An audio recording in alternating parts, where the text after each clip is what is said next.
Oh, hey there. Yeah, I'm trying to figure this shit out because apparently it seems like YouTube kind of changed the way they do a little bit of the live streams on mobile. So for some reason, I can't see shit, even though I'm sure this is connected, right? Hey, these nuts, I guess, right? Let me just make sure everything here is on the up and up. Oh man, oh boy. You know what I want? I want to die. That's what I want. Holy shit.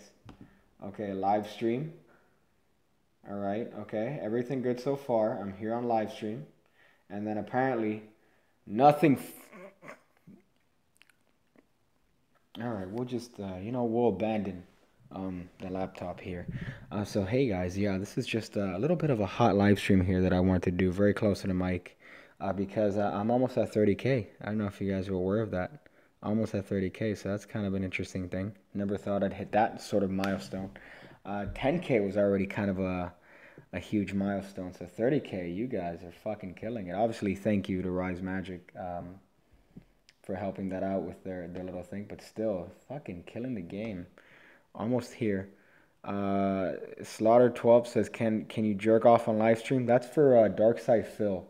If you're unaware of who Darkside Phil is, you might want to look him up. He actually got in trouble for jerking off on stream, which I find very interesting. I still can't see shit on my end here. Oh boy, this is just all sorts of fucked. Let me click here. Let me see. This is gonna be more difficult to kind of read your shit. You should spend 30K on a new chain. I don't think it works that way. I don't think you get $1 per sub. That'd be weird. That'd be dope, but I don't know, man. Eloy Gonzalez. Maybe I agree with Top Notch. I might agree with Top Notch on you being an absolute cunt. But we'll see who's the more of a cunt on this stream. If I could actually figure out how to. I'm not gonna get angry. I'm not gonna get angry. So yeah, I find that interesting. 30K. That's fairly interesting. Actually, almost there. When I first started the channel, I remember hiding the sub count. For those of you guys that were around since the beginning, I hid the "Hey Tony, what's up, dog? What time is it in California?" But from those of you guys that were around from the beginning, I hid the sub count because I was embarrassed as to how little subs I had. And then now it's 30K, which is kind of I guess, a momentous occasion for all things Piggy. Uh, Eloy, what the fuck? That's funny. 9 o'clock. God damn. Yeah. So you're 3 hours. I'm on that 12 o'clock. That 12 o'clock tip, dog. I didn't want to say nigga because I already said nigga. Too late. Atlantic City wants to say what's up. Hello, Atlantic City. I didn't know you represented the entire city, but if you do, I have to say hello. Hello, nice for you to join. Good old Piggy here. Let me see other shit here. I'm okay. Hold up. I'm trying to find a way to better read your goddamn comments. So I don't. Oh boy. If you ever seen a grown ass man lose his shit on a live stream, you're about to. You guys are about to You guys are about to watch me lose my shit on a live stream. YouTube is doing this whole thing behind the scenes. I don't know if you guys have channels yourself where you see all the dashboard manager and you look at the dashboard and then it's like, hey, try YouTube Studio Beta. And of course you try it and it's AIDS. And everything else that they've done around here is kind of not good at all. So if you look at if you ever do a live stream and you see it from behind the scenes, it looks like there's nothing happening here. Oh boy. All right, let me just scroll through on this phone. My car is dead and the battery's at 80%. Fuck my life. FML. I almost read out the letters there. And not knowing what it is. And of course the comments disappear. It says phone is almost dead. Oh, I'm sorry, Archie. I apologize profusely. If I was there, I mean, I have a trickle charger that I bought just in case for my bike. So I mean, obviously I can't help you in my currently situation. Wait, is this really a gay stream? I wouldn't consider it as much of a gay stream as much as it is a feeble attempt at making a live stream because honestly, I tried to trying to, you know, see things behind the scenes here, and it's not fucking working from my end. So that's kind of a bummer. Do you go in raw when you mind fuck normies? I gotta say, I'm not sure. By the way, defect reactosis. Yeah, if you want to send me a deck, I'm making a habit of trying to do as many of these elongated unboxings for cards as much as possible. So I really want to get to the point where I'm getting to. Oh, there you fucking go. Jeesh, fucking. Now I see it. So yeah, I want to get to the point where I'm doing like hour-long unboxings of playing cards. And funny enough, in the comments, I still see people like, "Wow, this is a really long unboxing." I'm like, "Yeah, that's the point." I don't know if you're under. That's that's the point, dog. If you notice, these are the expert card things, right? From the these are the fucking from the last review, which is fairly interesting. How many times does Lil Pump say Gucci Gang? At the table, thank you, Lindsay. At the table. Oh my goodness, I lost my shit. He says it 58 times. Yeah, that's not a song. That's not a song at that point. That's not music. PewDiePie has a whole video on that, which I found very interesting. Is that really a thing? Is it legitimately almost at, oh wow, okay, so one of y'all is really subbing with all your alternate accounts. That's kind of dope. Let me make sure that this is, wow, that's funny. I was in an old live video. Oh shit, is that an actual thing now? Is it legitimately 30? Oh shit. Oh shit. Oh shit. What is happening here? Let me see if I can get a live I don't even know if I have the actual thing here. Let me see if I can find it. Things are getting gay around here, by the way. Yeah, things are getting really gay. I'm sure you guys don't mind. Let me see if I can find it. The actual one. Let me see if I can find the original. The original. Oh shit. Yeah, here. Oh boy. Oh fuck. Oh, what the fuck? Oh, what is this sound? Ah, fucking Jesus. Ah. Here's my favorite part. Here's my favorite part. You ready? Like, wait for it. Wait for it. Here's my favorite part. Here's my favorite part. Wait for it.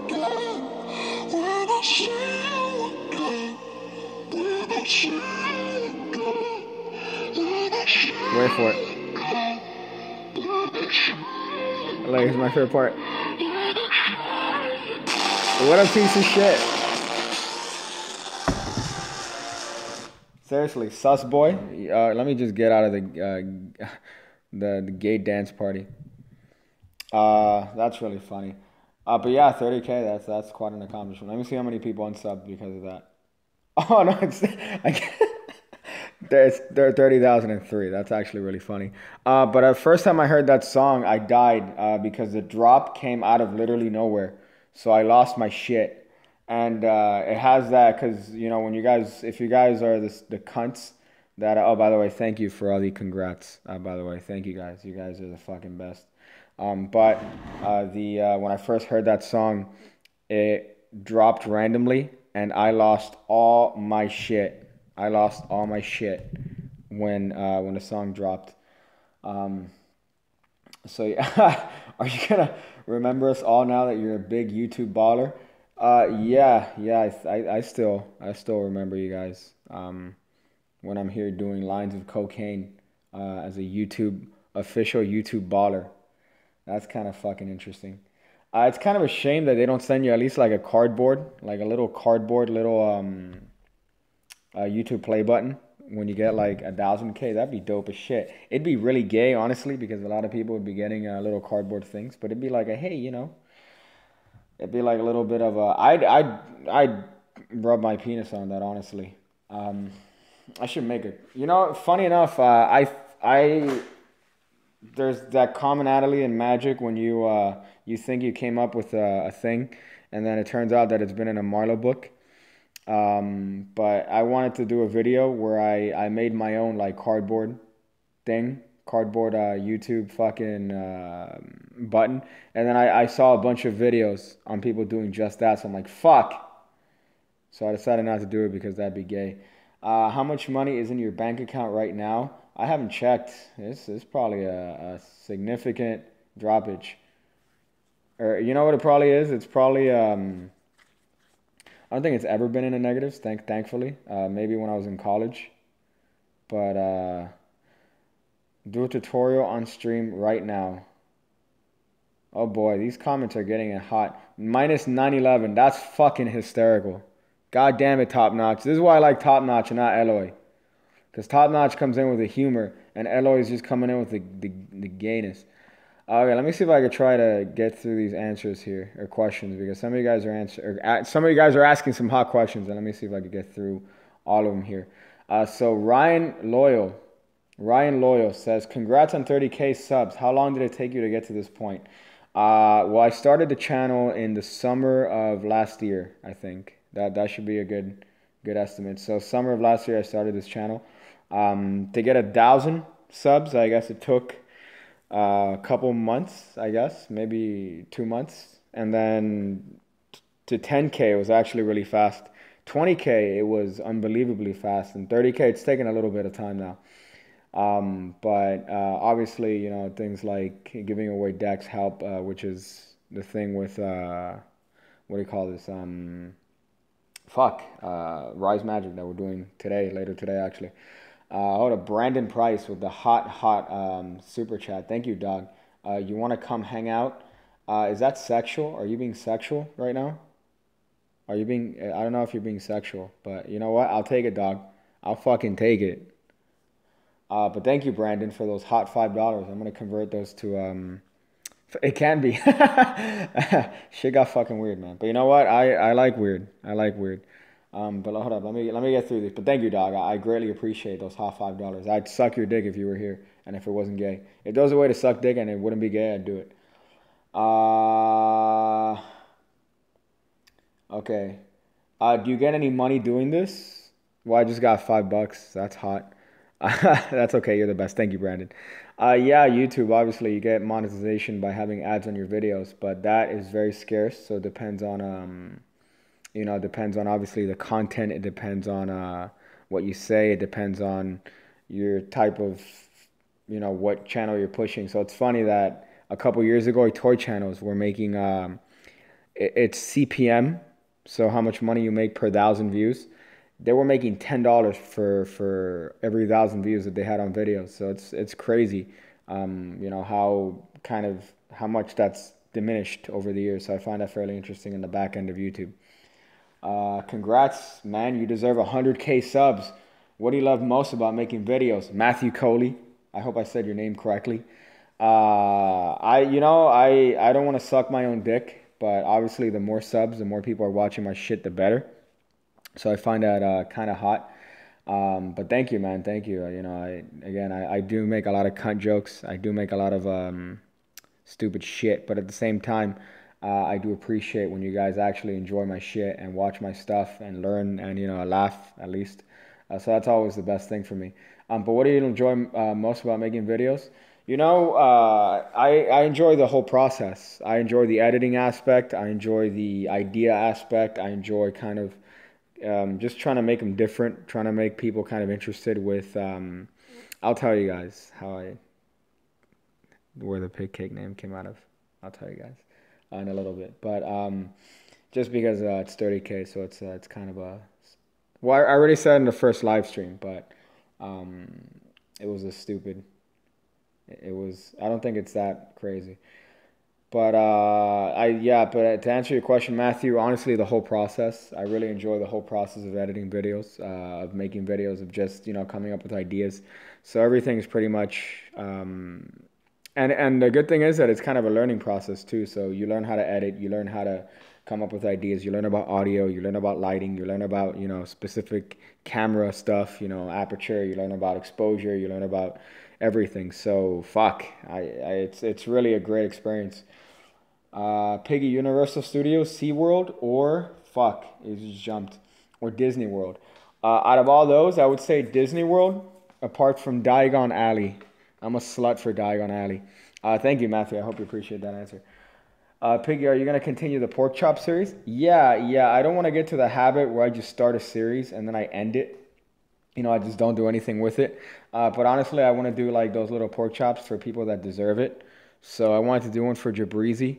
But I realized that Jabrizi was just trying to get, attention from the Magic community. So the last thing that I wanted to give him was more fucking attention, even though I'm not a huge channel, but it's still attention nevertheless that's gonna send eyes his way.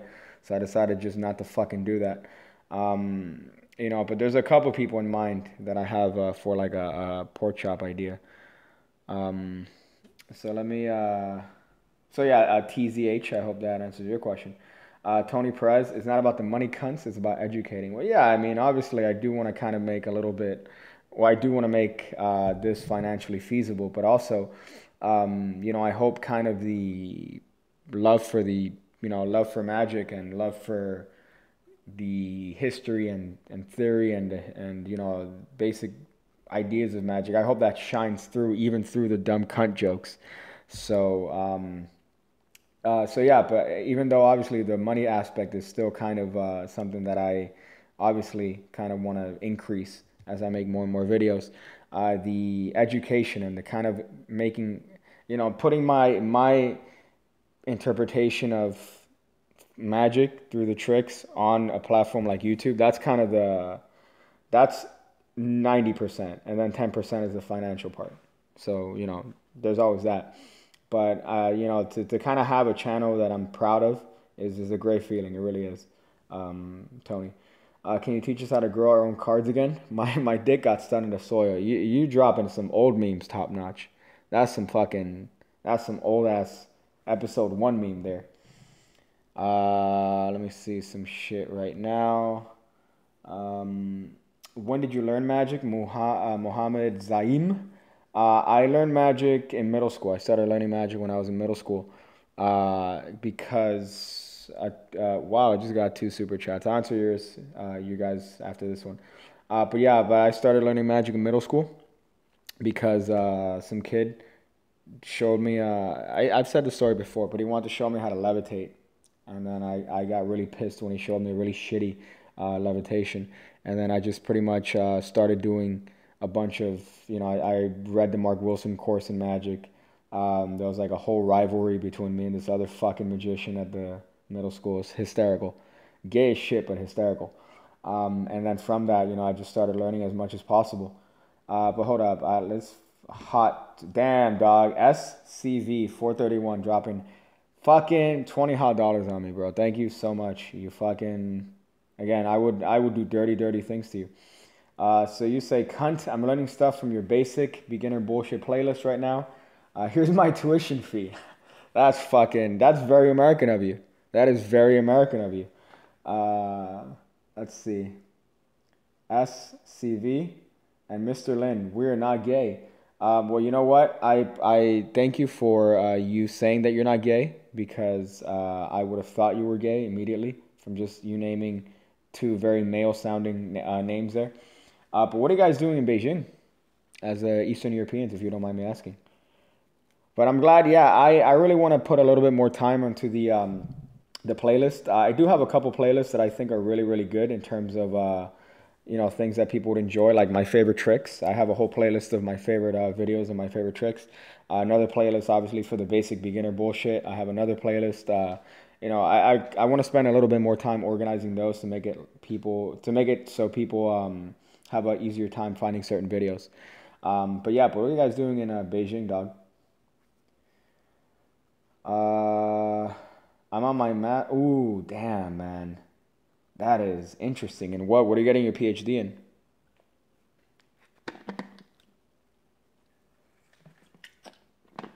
Update my favorite tricks playlist. Yeah, I'm gonna fix the playlist this week. Foreign trade. Did I mention that I'm a fucking retard? Yeah, I'm a little bit stupid. Obviously. That's fucking nuts, man. For some of you guys that were saying, well, I was a teacher. I was a fucking teacher back in the day. Or not back in the day, back in like a year ago. But that went to the wayside. But yeah, that is, man, that is crazy. What is he working on his PhD for?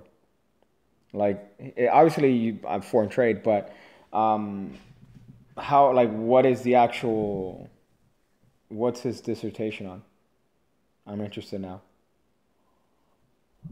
Let me see. While you're answering, let me see if I can answer a couple of these. White boy the first. Do a classic color change, cunt. A classic color change? A classic color change? I think that's the classic color change, right? Then there's this gay one that I read from Expert Card Technique the other day. But the classic color change is just the palm one, right? You come in with the card palmed and you're like, oh, is that your card? No? Oh, whoa. Is that your card now? I hope you enjoyed it. Was that your card? That was your card? Oh, boy. Classic color change. Unless you're talking about this one. I saw a video recently of somebody doing a Erdnase color change and it looked like AIDS. They did the Erdnase like straight up like this. Like, what are you doing, dog? Who are you trying to fool with that, man? You trying to fool an acoustic person? No fucking idea. He's been talking about card tricks for the last 6 months. He introduced me to your channel.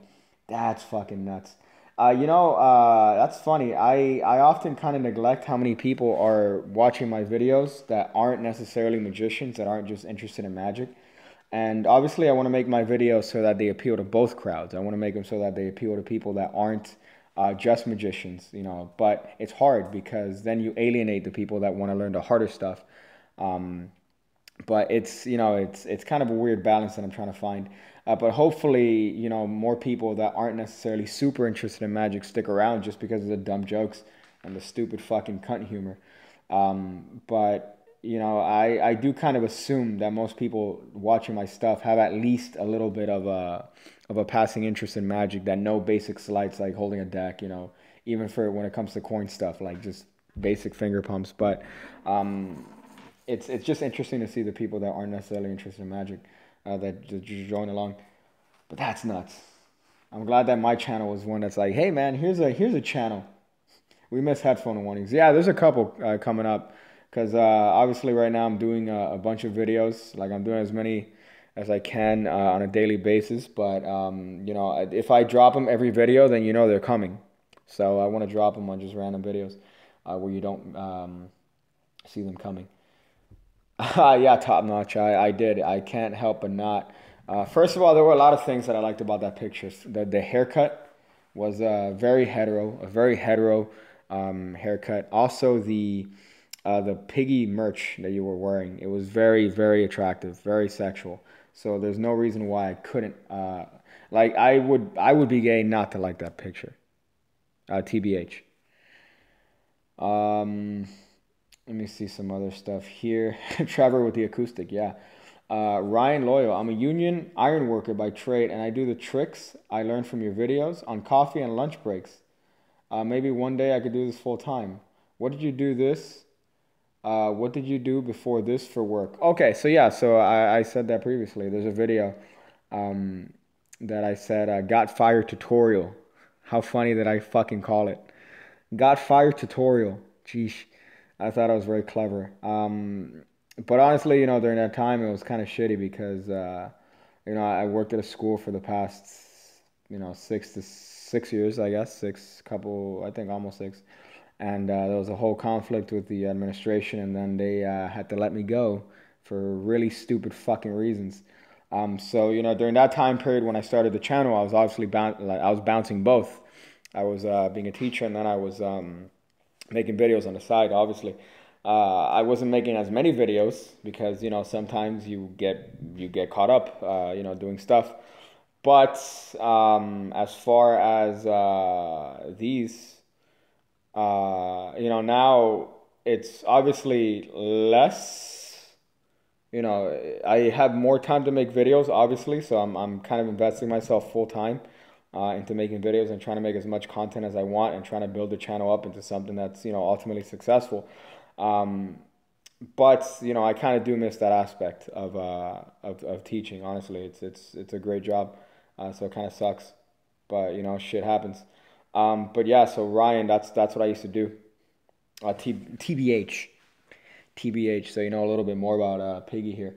But that's fucking great, man. That is fucking great. I hope you at least are enjoying the tricks because, you know, honestly, these are for as many tricks that I've put up on the channel, I could say that they're just little touches that I've had to make the trick something that worked for me, and the fact that it's working for a lot of people, fuck, man, that makes me so happy that people are actually performing these fucking tricks, and people are doing these tricks and telling me, hey, I did this trick. The one thing that I don't want kind of people to get the habit of is saying, hey, I did your trick. I did your, again, I always mention that we're standing on the shoulders of giants. These are ideas that obviously are not 100% my own. They're just variations of things that I've learned throughout the years, through the 16 fucking years of me doing magic. So, even though I'm glad people are doing my variations of tricks, I still don't want people to forget that, to learn the core theory and to learn the actual history and to learn, who are these giants that we're standing on. So,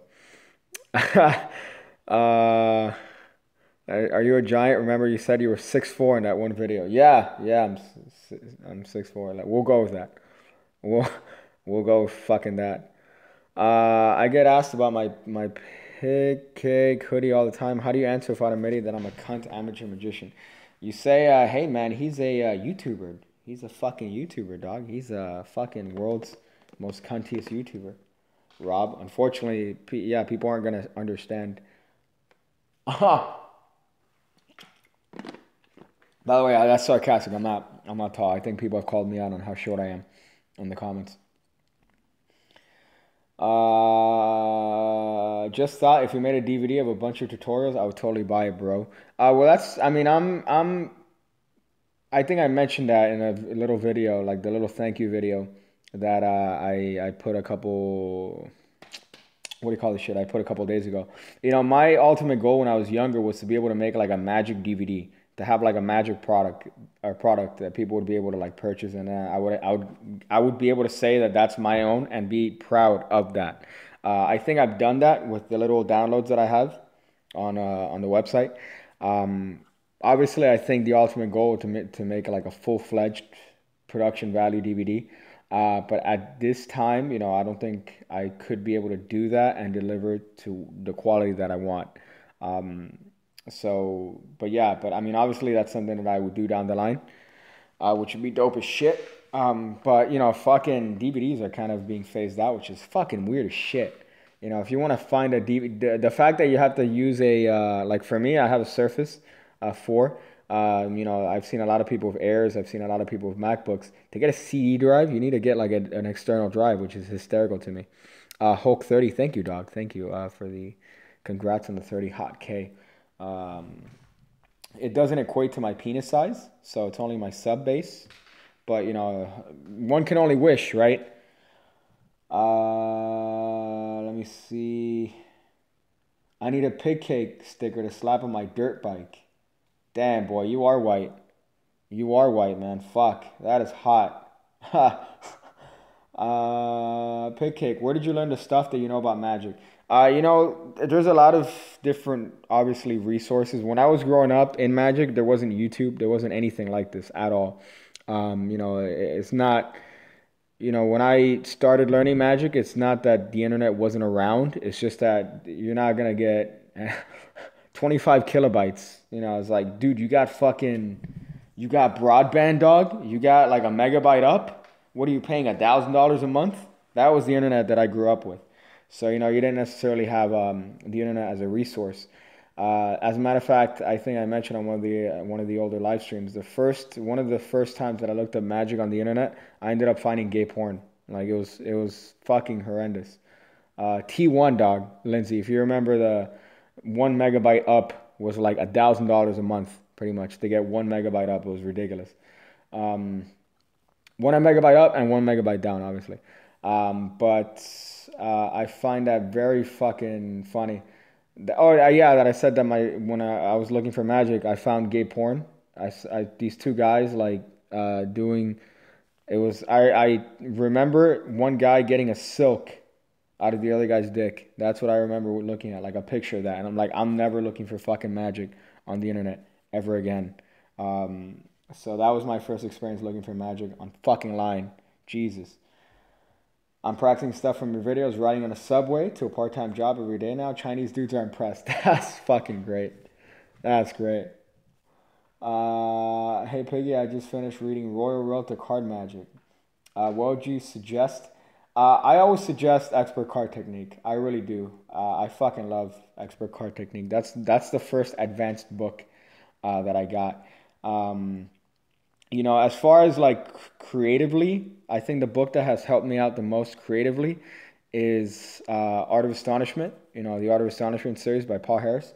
Those aren't gonna be books that you get for straight card magic, but they just help you see how the fuck somebody could think creatively about just mundane objects. The guy has tricks with literally everything: envelopes, coins, cards, post-it notes. The guy has tricks with fucking everything.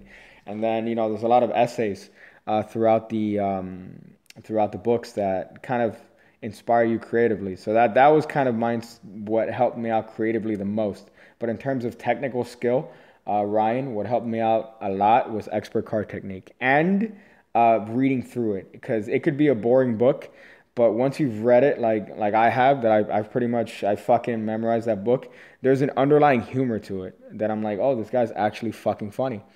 It is the authors of the book are actually really fucking funny, but I never realized that. It is, yeah. Expert at the Card Table is the Erdnase book in 1902. Expert Card Technique is like the 19 fucking, I want to say 45 book by Heegaard and Browie. So that one is the one that's fucking great. Yeah, I know, Eloy. It's like reading a Bible. I should update the title. Yeah, I'm trying to like get through these comments. It's like a Bible, but once you get through it, it's rewarding. I was gonna say satisfying, but I don't think satisfying is the right word. It's definitely rewarding once you get through it and you kind of understand it. But yeah, there you go. Hey, let me see if I can answer some more of these. Pigcake, I need tips on a duck change. Everyone always says, I always kind of fucking see, hey, do a duck change tutorial. I don't know what the fuck a duck change is. I don't know what that is. Let me look it up. Duck change. 52 cards. That's funny. Oh shit, Simon Black. Goddamn. What the fuck? You don't want to start a video showing your face like that, dog. Oh yeah, fuck that. I can't do that. Fuck that. I tried learning that and I'm like, no thank you, man. I don't need to learn that shit. I mean, it looks kind of dope, but I mean, the one that I would do that's kind of similar to that is the classic the simple switch one, right? Just the one where you do this shit. That one is the one that I like. If I'm gonna do one that involves me picking up a card and then throwing it back down, that's the one that I do. But I'm not about to do this shit. I can't even fucking do it. Yeah, fuck that. I can't do the duck change. I definitely can't do the duck change. So yeah, if you were to do one, the one that I would like to do is you grab the thing like this, right? You fucking grab it, see it? And then you let go with your thumb. That shit revolves, lands on the deck as flat as possible, and then it looks good. That's the one that I would do. But duck change, you could. I'm a dead that shit. Yo, I'm sure something. That's an iDubbbz reference. Okay, let me go through here. One-handed cuts. You want me to do a one-handed cut? Yeah, okay. I'll do a one-handed cut. Did you say Expert Card Technique or Expert at the Card Table? Expert Card Technique has a very nice, like a very funny underlying humor. And you see it when you read the effects. I feel like they made a lot of jokes that I didn't necessarily understand when I was first reading the book. And then it took me reading it like 1,000 times to be like, wow, these guys are actually fucking funny. But yeah, Expert Card Technique. Expert at the Card Table is not a funny book by any means. That is a fucking, like, if there's a boring book, it's that one. One-handed cut, dog. Look right here. Look, you ready? You ready? I'm not a monkey, man. I'm not a fucking monkey. You can't just tell me what to do, bitch. Card ZZZ. You can't tell me what to do. I do a fucking. What you think I did? What you think? You just tell me to do one-handed cut. I'm gonna do a one-handed cut. I ain't no bitch, dog. That's the first rule in jail. Somebody says, "Hey man, could you grab that for me?" No, fuck that. I'm not gonna do that. First of all, I'm grabbing a guy. Like, it turns from me doing a guy a favor to me you know, rubbing Kool-Aid all over my lips. That's some jail ass shit, man. I'm not about to fall for that. I'll do a one-handed cut. I'll do one just for you. Just for you. Look right here. What? Slow motion. What? And then you get the more advanced one, right? Then you drop a revolution cut in there. What? And then you drop one of these. This, by the way, I hope you guys know, this is the extent of my awful fucking cardistry bullshit. I hope you know that. That's the extent of my one. I've seen motherfuckers that do these, like, I think it's called a sumo cut, that you start from here and then you twirl it. No, thank you, dog. I'm not about to do that. I think the maximum is a one-handed, like, shuffle. That's it. That's literally all I got, dog. I'm not about to, hey, dude, did you see that guy that could do a one-handed urethra cut? Yeah, I saw it. I'm not about to learn that shit. I am not about to learn that shit, dog. So yeah, I'm not a huge fan of that. One-handed cunt. You fucking. Did you see Adam Wilbur on Foolish? No, I haven't seen it. Fuck. Okay, hold up. Comments coming in here. Okay, hold up. I'm trying to address most of these comments that are coming in, but then I feel like once I address one and I spend a lot of time on it, I skip like 12. So hold up. Okay, Keenan Sutton. What is your thoughts on Expert at the card table? Is it a reference worth the read with everything out there? Yes. To me, I found it boring as fuck to read Expert at the card table because I found it more of what the book was. The book was kind of an expose. It was written in 1902, and not a lot of books of that subject. I think it's the first book of its kind. Not a lot of books of that kind were out at that point. So it's kind of an expose as to techniques of like gamblers and shit that were usually reserved for mentorship and shit. So people would do these tricks fucking and pass down these moves and shit, and you would learn it in like the back room. So you wouldn't have a book. That was like fucking heresy. It's pretty much what people at the Magic Cafe consider YouTube to be. So, they're like, oh my God, books? You're going to write books about magic? You're going to ruin magic. And then it turned into, you're going to make VHS tapes and video recordings of magic? You're going to kill magic. And then it turned into, you're selling DVDs about magic? You're fucking killing magic. And then now it's like, you're showing magic tricks on YouTube? You're killing magic. And it's like, dude, we've been having the same argument since 1540 when Discovery of Witchcraft came out. You fucking dumb old fucks. Like, dude, get with it, It's about time you guys fucking get with it. So every generation has the same argument that, the next generation is going to kill whatever they're so proud of. So it's kind of funny that in Magic, we've been literally having the same fucking argument since the Discovery of Witchcraft. But I didn't enjoy Expert at the card table. I really didn't. Okay, so hold up. Trevor, you said, I'm thinking of starting a YouTube channel, but I'm having doubts. I think the difference between, and I'm not saying that my channel is successful by any means. I'm saying that it's successful in terms of, obviously, I have 30K right now. It's fucking phenomenal. I'm grateful for each and every single person that has hit that subscribe button. But I think what makes people kind of doubt themselves is that you don't, once you hit a slope, because your YouTube growth is going to be like, you're going to notice that there's a jump if you're consistent with videos and you have good quality and then people are attracted to your stuff. But there's going to be some points where it's going to be dipping. You're not going to get a lot of people watching some videos that you've worked on. You're not going to get people, you're not going to get as many subs as you want to get. You're not going to get views. You might work on a video. You're like, fuck, I'm really proud of this. And then 200 views. And you're like, fuck, man, I worked a lot on this video. I want more people to watch it.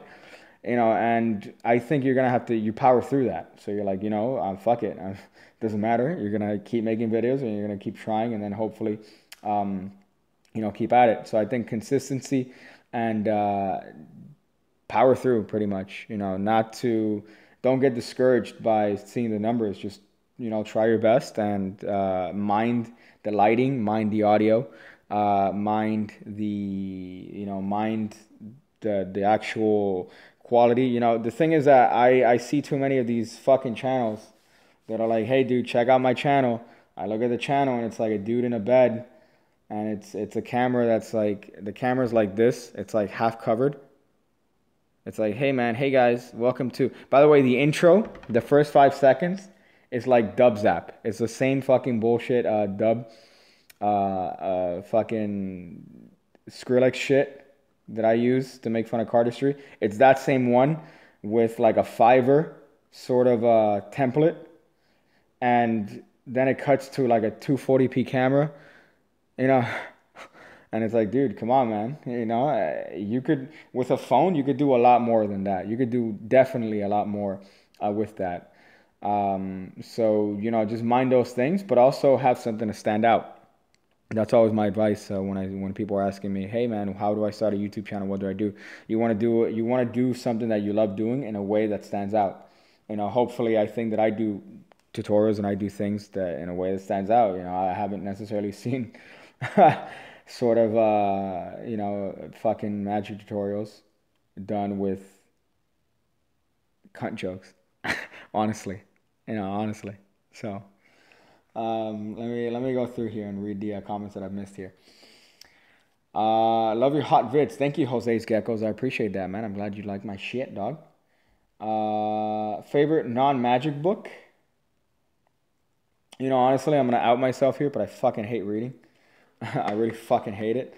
The only books I like reading are like, you know, not self-help books, that's gay. But I like reading books on what other people do, like productivity-wise. I enjoy those in particular. But my favorite non-fiction book, or non-magic book, fuck, that's a hard one, man. I have to look and like get back on that, but I can't tell you that off the top of my head. Would you collab with 52 cards? Yeah. Fuck. I would definitely fucking do that. Why not? Name your favorite Jay Sankey tricks. Back in time, obviously. I love Mr. Clean Coin Across. I love Mexican jumping coins. There is a blank deck routine that he does. I think Point Blank. That's phenomenal. I fucking love that one. There is another trick that he does. Oh, fuck, man. He has so many good gems that are hidden that nobody talks about. Hide, keep, and give away. If any of you guys know that trick, it is so fucking good. Jay Sankey, hide, keep, and give away. It's from 22 blows to the head. It's a phenomenal fucking trick. We can't top notch. I'm sorry. We can't. I'll try next one. Would you collab with Shin Lim? Fuck yeah, yeah. I would love to rub his limb. I would rub his limb, and then he'll touch my shin. Oh boy, I can't. I don't have Bowser near me, so I can't do the These Nuts meme. I can't do that on this one. I can't honestly. But if Bowser was here, imagine I would do it. These Nuts. Let me go through here. Fucking. Okay, hold up. I have notebooks full of notes from watching magic videos. I haven't taken notes. You know, funny enough, yeah, I find that to be the tendency. When you're forced in school to take notes on something and you're forced to like, hey, you're going to be forced for an hour and 45 minutes to learn about history that you're not going to give a fuck about in a year, or even a week after you graduate. When you take notes on something that you're interested in, that you like, you know, without the pressure of school or grades, you're like the best. Like for magic, yeah, I probably have like, I think, I want to say 8 notebooks filled. And I know 8 doesn't seem like a lot for 16 years of doing stupid fucking tricks, but 8 notebooks filled, like each and every single page filled with ideas and stuff, you know, just on card tricks, coin tricks. So yeah, that's the best thing, when you have a notebook full of just ideas and shit that you just, you know, and it could be the stupidest ideas.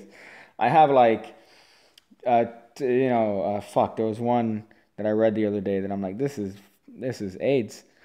But the thing that you want to get into the habit of is write every single idea you have down, even if it's a stupid idea. because that one idea could kind of trigger another idea, and then that becomes a great trick. So you don't want to dismiss anything because you think that it might not work then, because it might work in the future. What's your favorite illusionist deck? Well, I mean, I have a top 5 favorite deck video, dog, that just came out. But I would say the Madison deck for sure. That one and the Presser deck. So the Madison Rounders, the black ones, is great. And I really like the I really like the Pressers deck. That is so good. It is so fucking good. Hold up, Lindsay, in school when the teacher decides that today we're going to watch a movie and that one kid asks, do we need to take notes? Why did you ask? Fuck. Attention, honestly. It's fairly interesting to look back at the things we did when we were younger. I know some of you guys are obviously going through that now, but it's funny looking back as to the things you did to get attention, so it's fairly interesting. But yeah, probably for fucking attention. There's always that one kid that's like, hey, miss, do we have homework? Like, dude, why would you ask that? Why the fuck would you ask that? Does Piggy like potatoes? I fucking love potatoes, dog. I fucking love potatoes. Yeah. Piggy, do you fuck with gimmicks? If so, I got your back, fam. Keep your P.O. box open. Yeah, I'm going to keep it more open than my butthole after a Midsummer Night's Dream. You know what I'd like? A dick. That was bad. I'm sorry. I apologize for that. But yeah, definitely. That'd be hot. I told you guys that I want to do a series on reviewing really, really bad Magic. So, the first one that I did was on David Stone's window. If you haven't seen that video. For David Stone's window that I ordered from Wish.com. I ordered I ordered, what the fuck do you call this? Window by David Stone because it was $2. So I'm like, what am I going to get? When I got it, you guys saw what in the video. I got a DVD on Rubber Band Magic. That was, I think, in Chinese. And then I also got the window gimmick, which was not the original one. It's obviously something that was done in haste. And then I got like a little plastic thing that came with the DVD, and I'm like, "Are you fucking kidding me right now, dude? What the fuck is this?" So I wanna buy more stuff. As a matter of fact, I ordered a bunch of little stupid tricks on Wish.com. They will literally give them to you. All you need to do is pay shipping. So I ordered so much shit from Wish.com that's coming hopefully soon, so I could unbox and do videos on. But I was actually looking through like my collection and stuff that I've bought, and unfortunately, I don't have stuff like in the package to make a full video. So I had to order the stuff and see what the fuck I get. But I ordered some weird shit from Wish.com and see if it's actually anything that's worthwhile. But yeah, somebody asked me that. I forgot if somebody asked me. 50K taint review? Yeah, I'll probably do that. A 50K dick review. I don't mind doing that. I mean, once 50K, that's a fucking man. That's a fat one. That's a fat one. 50K, 100K. Shit. If I get 100K, man, I'd be sucking dick every day. I wouldn't be sucking dick, but I'd be very, very happy. There you go. That's what I'd say. Let me go back here because I know I skipped on a lot of questions. Oh, the gimmicks. Okay, that's what you got me on. Let me see. Jade Allen. Hey, Piggy Cake Man. Hey, are you doing the Casey Neistat meme that I'm trying to do? Cunt. I was inspired by these Muslim magicians that were able to make 2 buildings disappear. Oh, you fucking piece of shit. You fucking got me. I was like, oh, what Muslim magicians made 2 towers disappear? 2 buildings disappear? What? I'm trying to think back. Was it Gali Gali? Was it fucking who else is somebody was shit. I'm trying to think of a Muslim guy. The guy that used to regurgitate water. He was one. I was trying to think of other Muslim magicians and shit. You pranked me, you cunt. It's a 9/11 joke. You fucking... I actually read that legitimately. You got me, you piece of shit. Let me look through your channel and see if there's anything I could I could salvage from looking like an absolute cunt on a live stream. Let's see who you're subscribed to. Drama Alert. Hey, Life of Boris. You got Pigcake. All right, that's good. Sargon. Shit. Shoe on Head. You know, I've been recently watching a Shoe on Head recently. She's interesting. And Ethan and Ela. Okay, Jade, I can't shit on you. You just fucking got me dirty on a live stream. You got me really dirty. Let's see. There you go. Look at that. Jay Reynolds. I can't take notes for shit. But I found a YouTube downloader. You just write PWN. I don't know if you guys know that life hack. If you ever want to download a YouTube video, you go to www. and then whatever video you want, right? You write PWN in front of YouTube. And then that takes you to a download site. It's really fucking dope. It really works really well. So I don't know if y'all know that life hack. Yo, Pigcake life hack. Pigcake life hack. Let me see. Attention, like those fucking weird cunts who learn magic, right? A random gamer #1. Yeah, you know, there's that. The thing is that you want to, you know, there's a difference, you know, a random gamer, because there are some people that are magicians that get attention for themselves. I think I spoke about this in one of my live streams, but one of the other ones. But, you know, the times that I've gone to magic shows, I always see people in the crowd holding decks, and people in the crowd holding like fucking, you know, they were holding, this one guy had a pad, like a gimmick mentalism pad, at one of the shows that I went to. And I'm like, dude, how cringy is it that you are at a magic show where other people are paying to watch other magicians and you're trying to get attention on yourself? Like a basic bitch magician. That's why I fucking hate magicians. Let's be honest here. I fucking hate magicians. I mean, I love some of them, but god fucking damn it. You know, god damn it, dude. Just put the deck away, man. Put the deck away, dude. That's a lot. That is a lot, man. Yeah, so, you know, there are some magicians that I've seen that they kind of hold a deck, you know, and I used to be that. You know, take a deck and then be waiting for class, right? So I'm shuffling the cards, guy. I'm doing symbols to, you know, try to get people to look, and it's like, oh, that's cringe. So, you know, if the opportunity arises, you show some tricks, but unless that opportunity arises, dude, don't be that cringy guy who's like doing this. You know, he's doing fucking, you know, like doing to try to get attention from people. Don't be that guy. From experience, telling you. Hold up, let me look at these recent ones. 30K dick length reveal. Yeah, it's an average size penis. It's not huge. It does the job. You know, it does the job. It does what it does. You know what I would love for YouTube to do? I would love for YouTube to have like a thing that says what usernames are watching. So like, who are the people watching the stream? That would be so fucking funny, because then you could actually see who it is.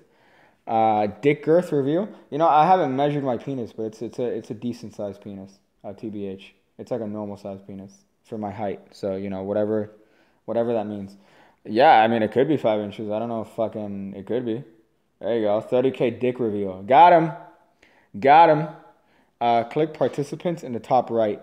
Is that a thing? There is no fucking way. Dog, if you could do that, I'm gonna lose my fucking mind. In the top, you mean where the little thing says? No, I'm clicking on the little guy. For my height, yeah, notice how I had to add that in there.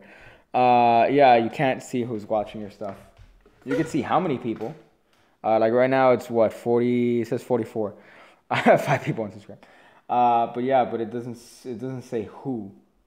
But that would be insane if I could see. Oh, dude, yeah, you can. You are fucking right. I lost my mind right fucking now. What? Well, the people with usernames. You can see the people with usernames that are watching. I didn't know you could see that. Thank you. Who said that? Who fucking said that? A random gamer. Thank you, dog. You fucking killed it. You fucking killed it right now, dog. Damn, I didn't know that. You could see who's there. Shit. So I could randomly click on one of these and be like, hey, let me check your channel. And then catch you when you're fucking subscribed to My Little Pony. My Little Pony compilation channel. The real Donald Trump is watching. That's great. Do magic. Oh boy. Let me see. Oh, hey, Crow guy, you cunt. Your second account. Do a hand reveal. Oh, what? That's funny. Well, I mean, obviously, now you kind of see in some of my other videos. You see the bod. You see the shortness. What trick can I do? What trick can I do with these fantastic, these amazing expert at the table, Murphy's Magic. What tricks? 6 of Hearts production, right there. Was that the card you were thinking of? No, wasn't? All right, you're a misinformed cunt. You know what the worst part is? You know the absolute worst part about that is? The absolute worst part about that is that I honestly tried at that point, because obviously I had the aces on top. I did that little stupid production thinking that it was going to be an ace, and it ended up being a 6, right? And then the absolute worst part is that I'm like, fuck, where are the aces then? The aces were right under the fucking 6. They were right under the fucking 6. So that's I'm a retard.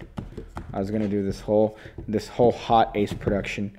I was gonna go in there, do some fucking basic bullshit here.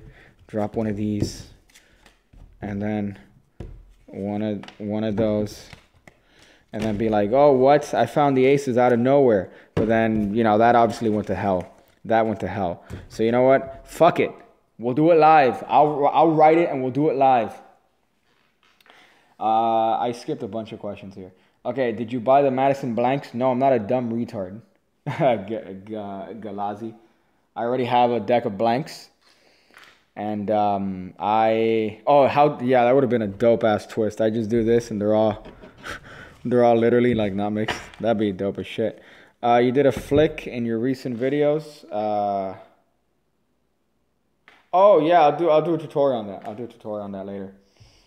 I know what you're talking about. A card. I think you mentioned it, or somebody left a comment about that in the top 5 videos. I'll probably end up doing a tutorial on that. Bill O'Reilly. That's always a hot meme. Do you watch Mr. Robot? No. Do you like the YouTube channel Casually Explained? You know, I've seen a couple of their videos.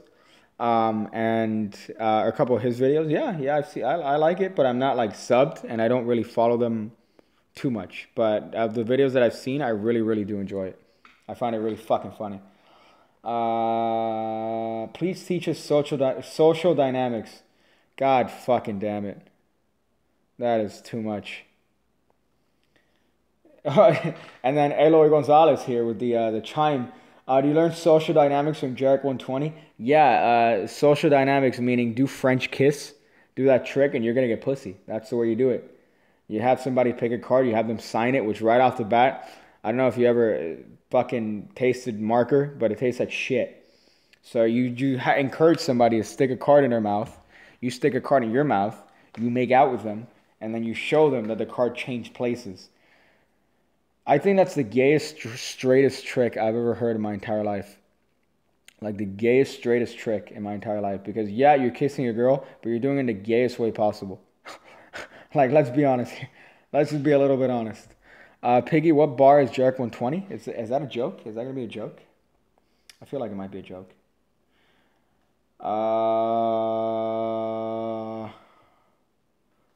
Damn, I just saw a question here that I want to answer. That was a legitimate question. And it did not... okay, hold up. God damn it. I saw a legitimate question. Do the one you did a tutorial on today. Oh, the one-handed... Okay, so yeah, that's okay. So there is... that's a wonderful move by Ed Marlowe. It's pretty much the toss, the throw thing. It's pretty much a slip cut, right? Oh shit! How did I miss that? OSW. How the fuck did I miss that? I thought you were gonna go into a dumb joke. I wasn't thinking OSW.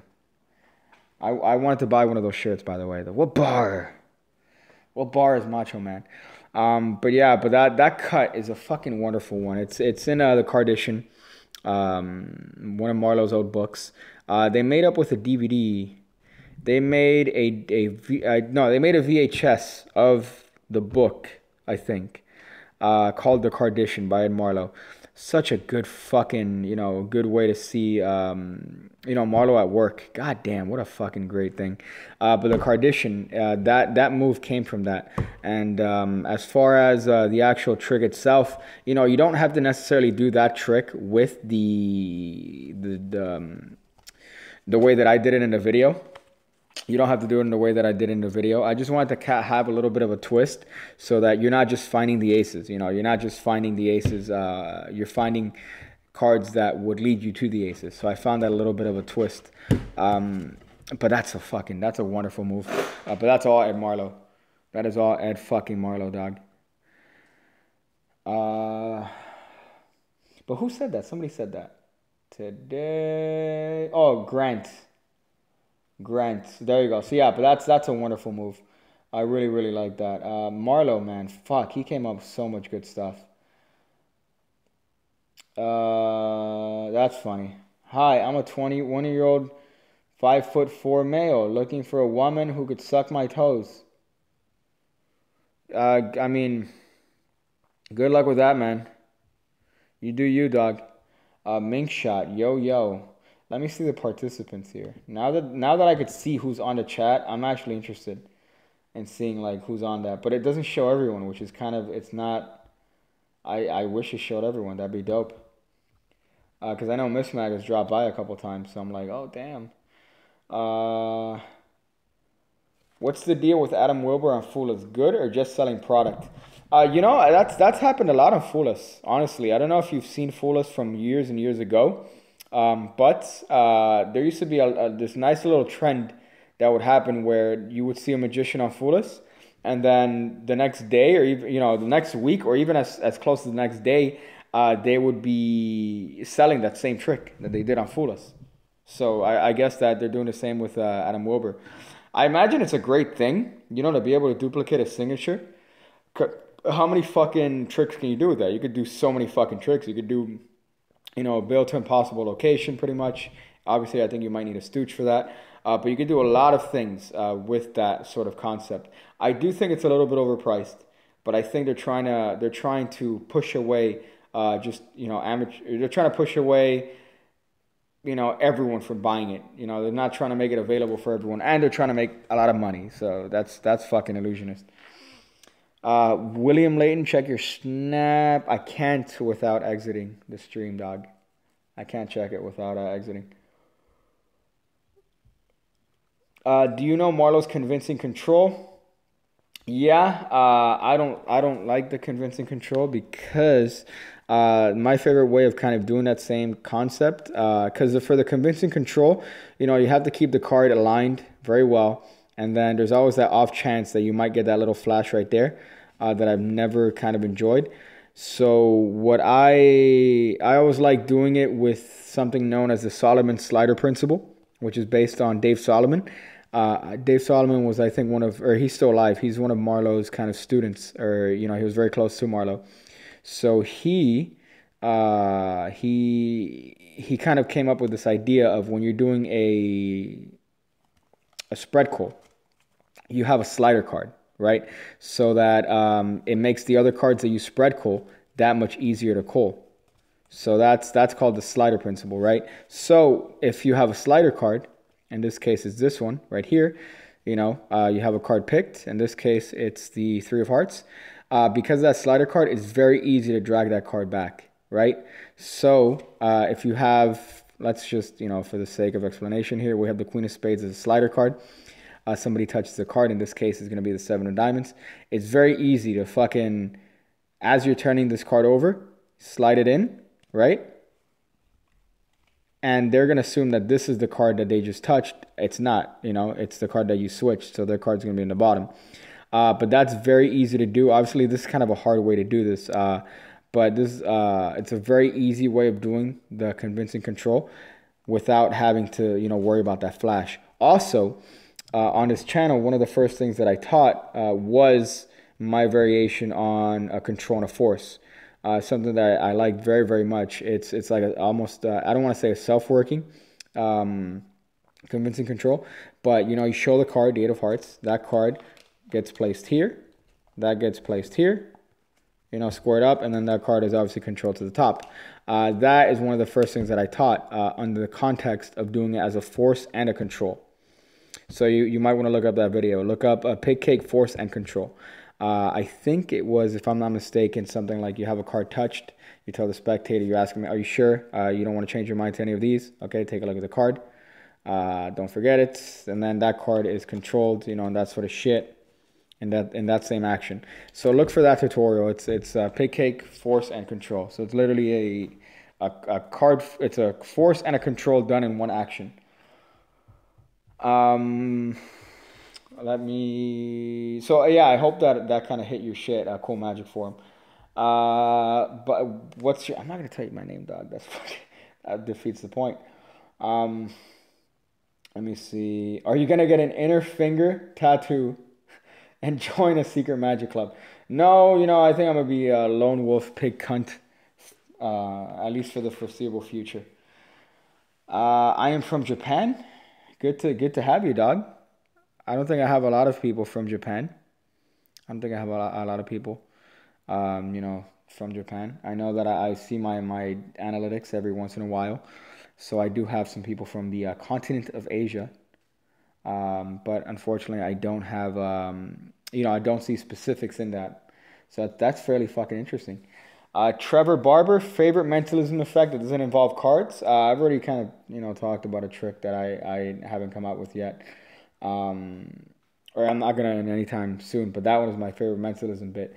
But honestly, anything that involves like a center deal is great.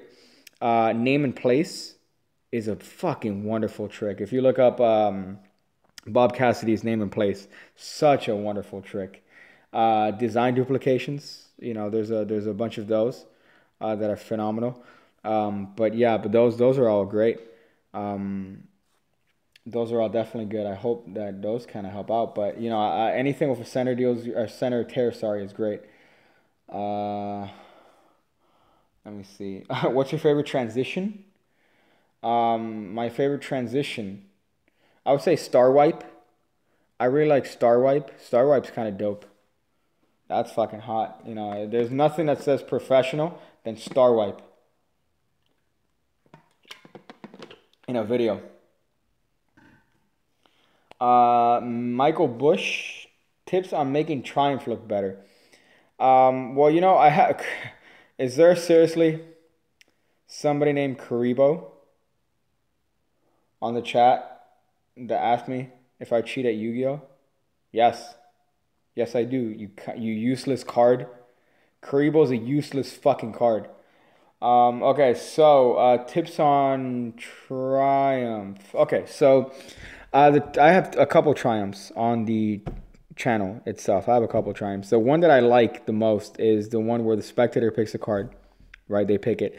And as they're looking at the card, you know, you turn over these two top cards on top. You know, you could do a Briar reversal if you want. The reason I like this one is because it allows you to do that very nice, beautiful display where you're able to, you know, this is obviously kind of a shitty version of it, but you're able to do this display where you show these cards to be face down, right, going into face up cards.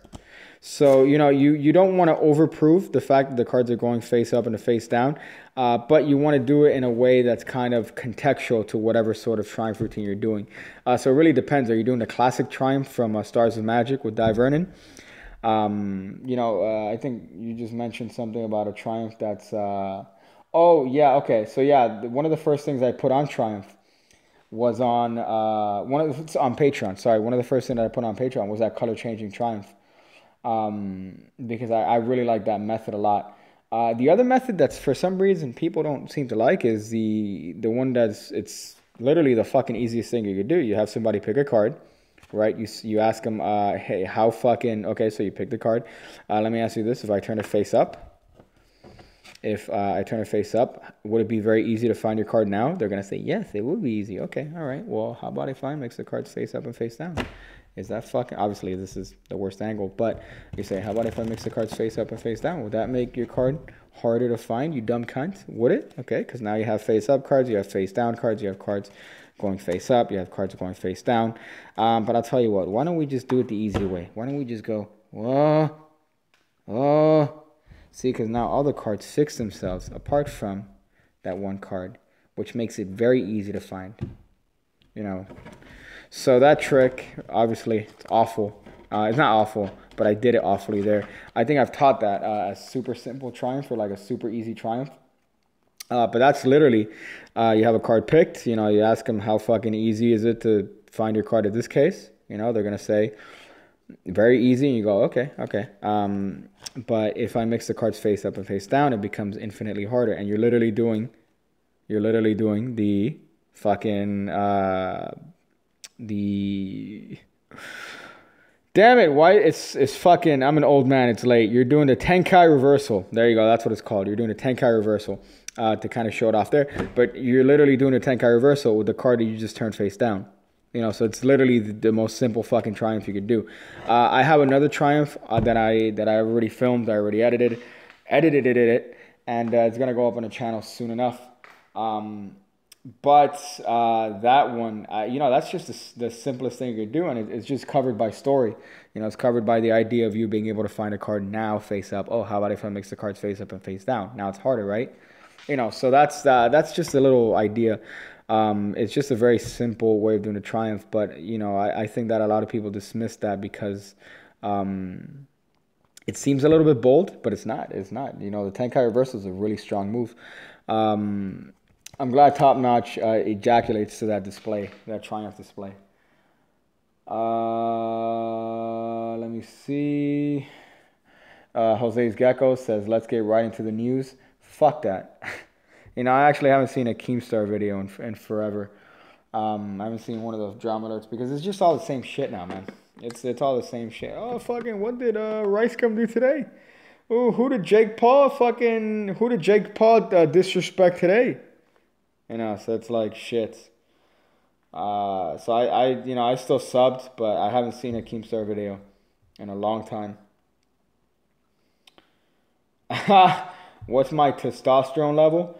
I might give myself away here, but it's definitely higher than the Try Guys. It's definitely higher than the Try Guys, if that's what you're going for, Hulk. Thank you, Kendall Lawson, for those hot 30K subs. That's really hot.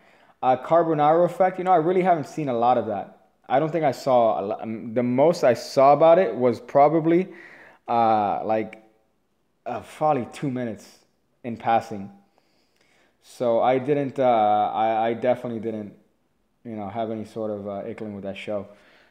It was another interesting Magic show, I guess, you know, but I think that was the time when they had Chris Angel on. They had David Blaine coming out for specials, I think. So I didn't really pay a lot of attention to Carbonaro effect. Fucking favorite movie? Spy Hard. Spy Hard with Leslie Nielsen is my favorite movie. Then followed by Naked Gun. You know, fuck. Watching Jay Sankey Shine. I haven't seen Shine. I think you asked that a couple of times. I'm sorry I didn't answer that. But Shine, I did not see it. Next up, 100,000, dog. Fucking going, I'm sucking dick doing it. Have you bought something from Illusionist? Yeah, I bought a lot of stuff. Embarrassingly.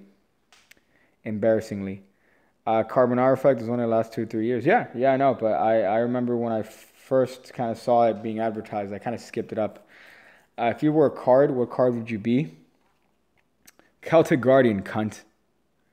1400 attack. What is it? 1200 defense. 0 fucks.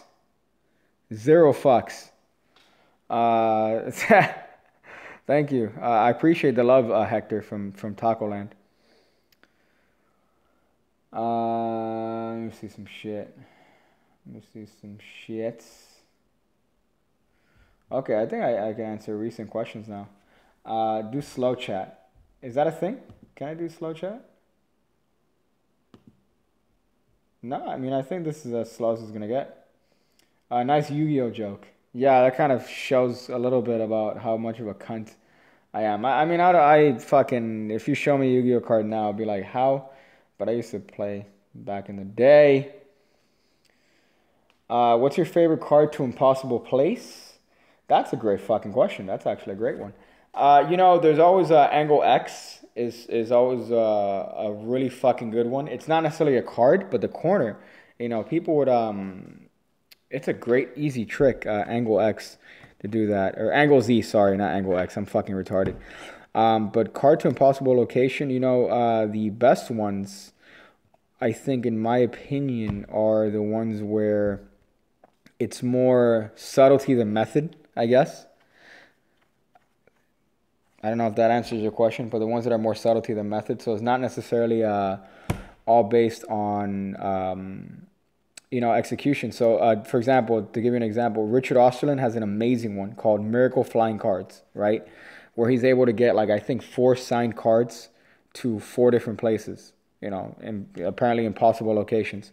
And he does it, like, I think with one palm. So I find that very fucking interesting. So that one is one it's more subtlety than actual method. So something like that, if you want to look that one up, it's called Miracle Flying Cards by Richard Osterland.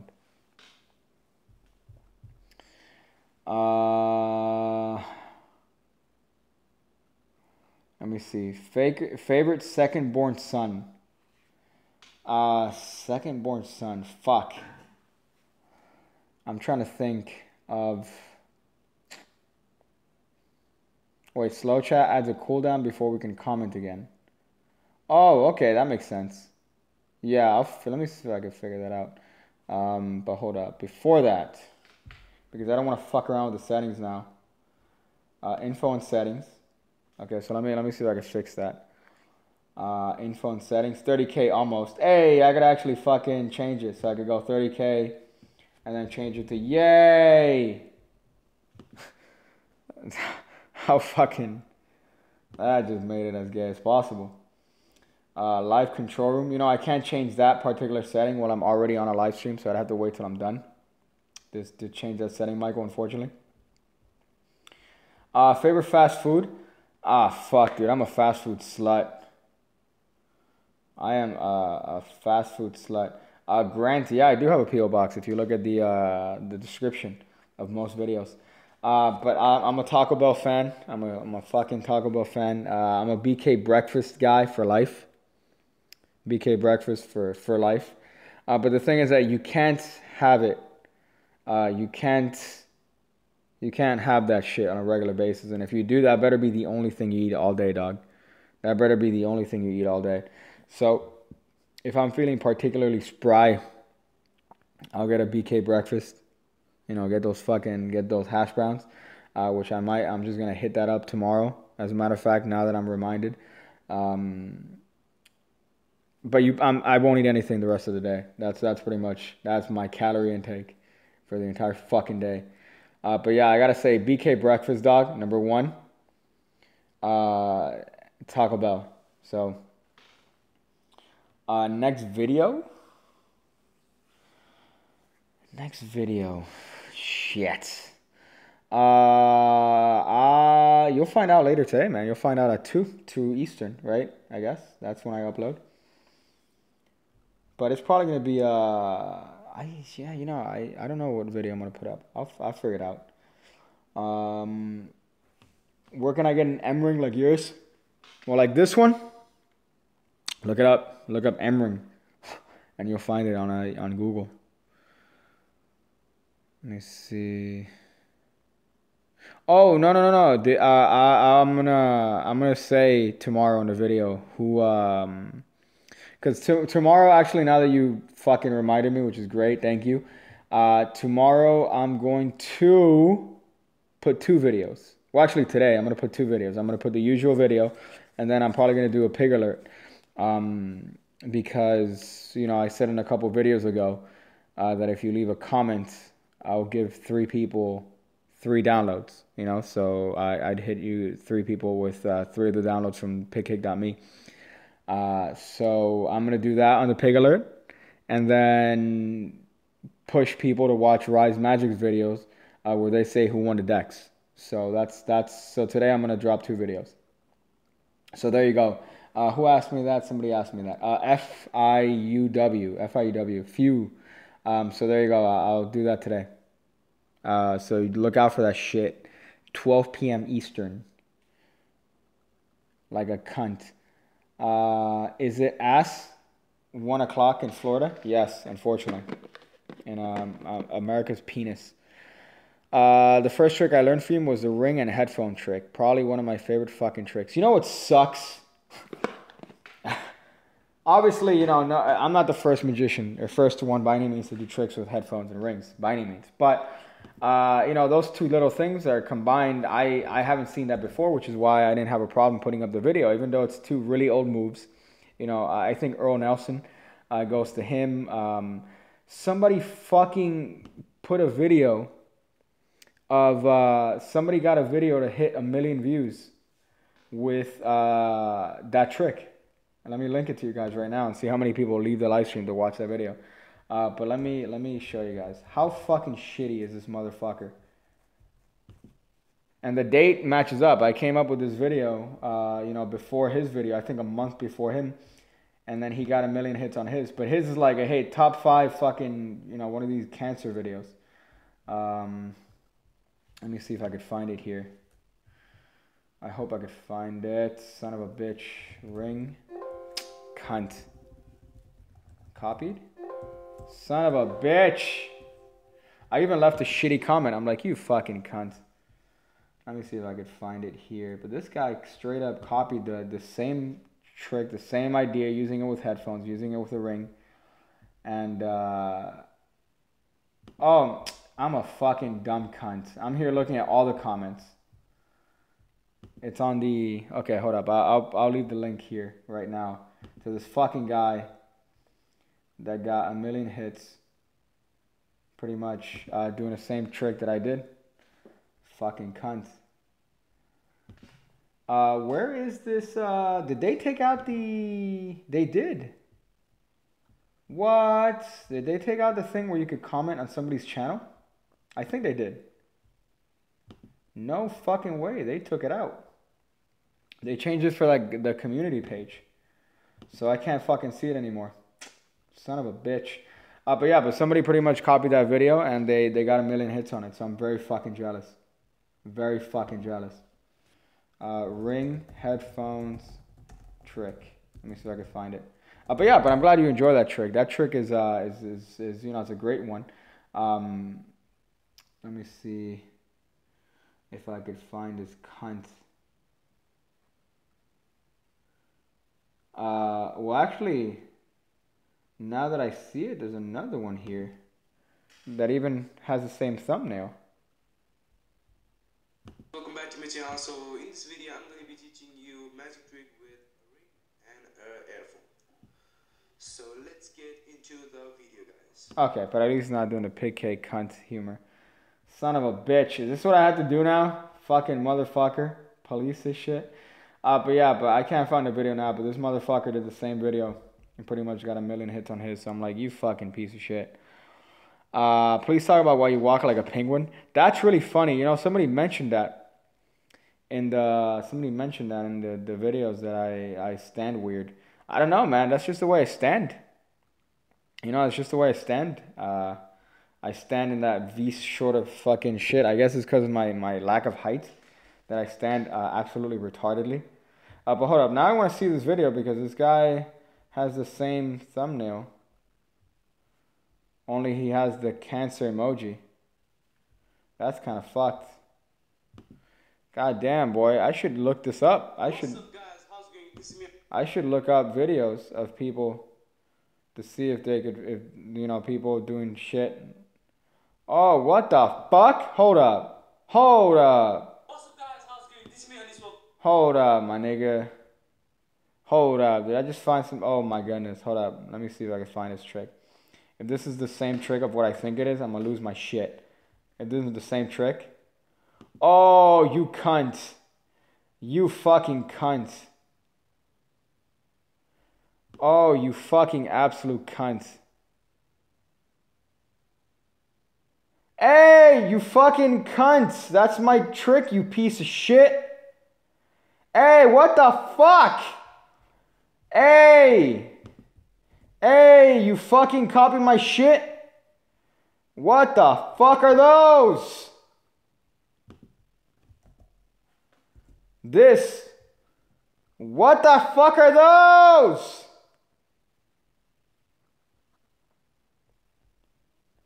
Hello? Yeah, dog. That's my fucking trick, you cunt. I took it from scam school. No, you didn't, you cunt. Hey, looks familiar. Fucking comment. It's the same fucking trick, dude. And you have the same video. It doesn't matter, dog. It's about the fucking the principle of not being a cunt. You fucking. What are you doing? Nah, don't. I mean, yeah, he's just copying my shit. I don't know, whatever.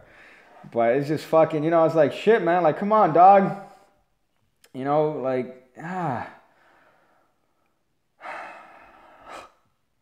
That's annoying. I'm annoyed.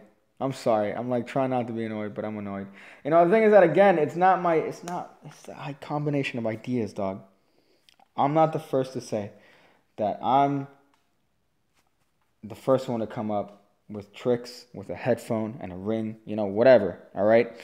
Those moves go way back. Those moves go, you know, variations. You could look up that book, Variations by what's his name?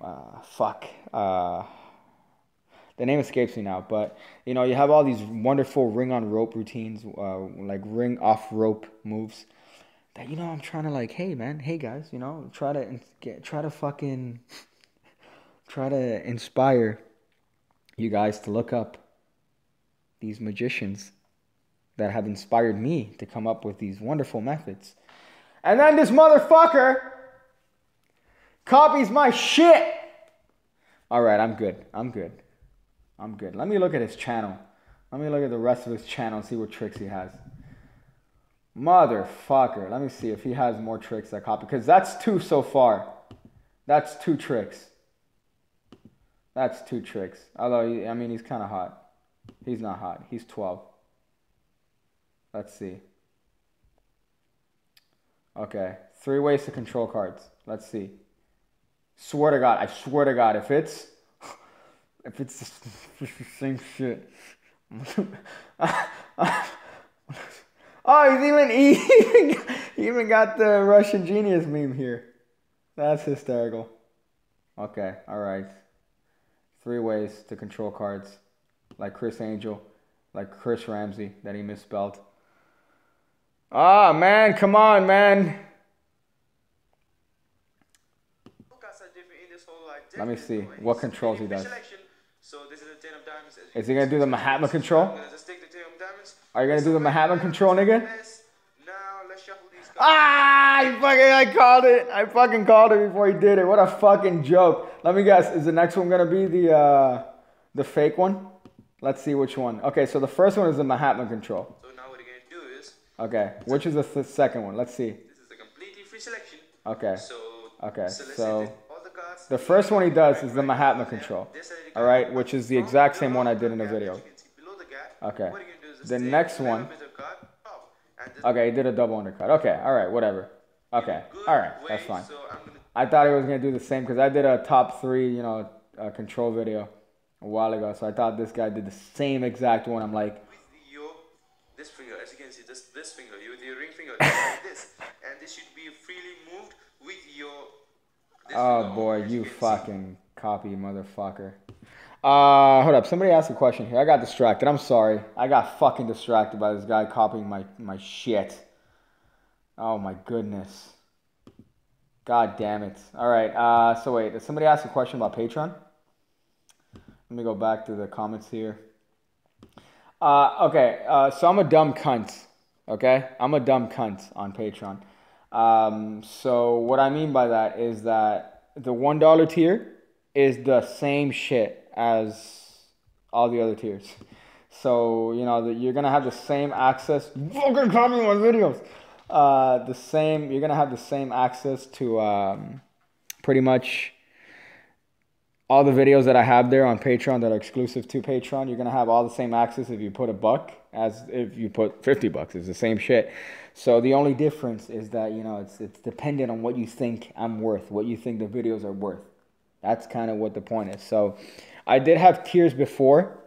You know, I had tiers before, like, oh, you know, so you might have a chance of getting a deck. And then I realized, you know, that's kind of counterproductive because that doesn't really make sense. That's the same price as a fucking deck. So, you know, it's like, So the tiers start at 1, but they're all the same. They're all the same thing, honestly. They're really all the same thing.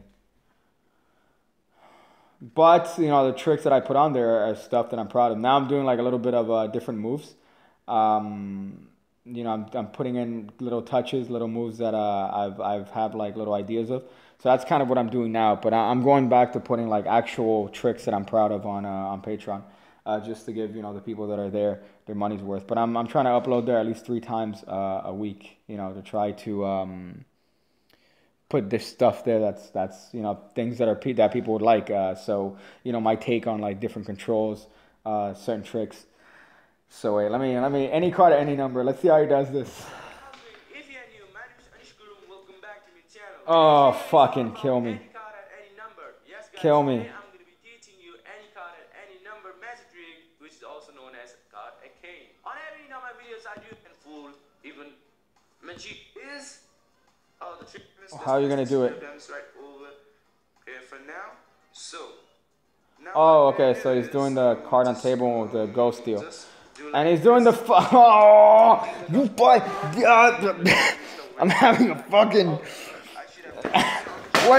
What are those? All right. All right. I'm sorry. I'm copying a Max Mofo meme to literally illustrate how fucking cancerous this is. Watching this shit.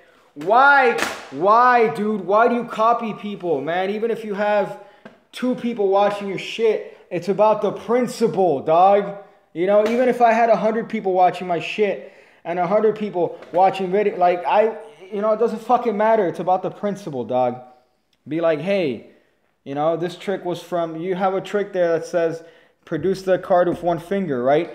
I can almost guarantee you that you're not going to say, hey, this is based on a trick by J.K. Hartman. You fucking cunt.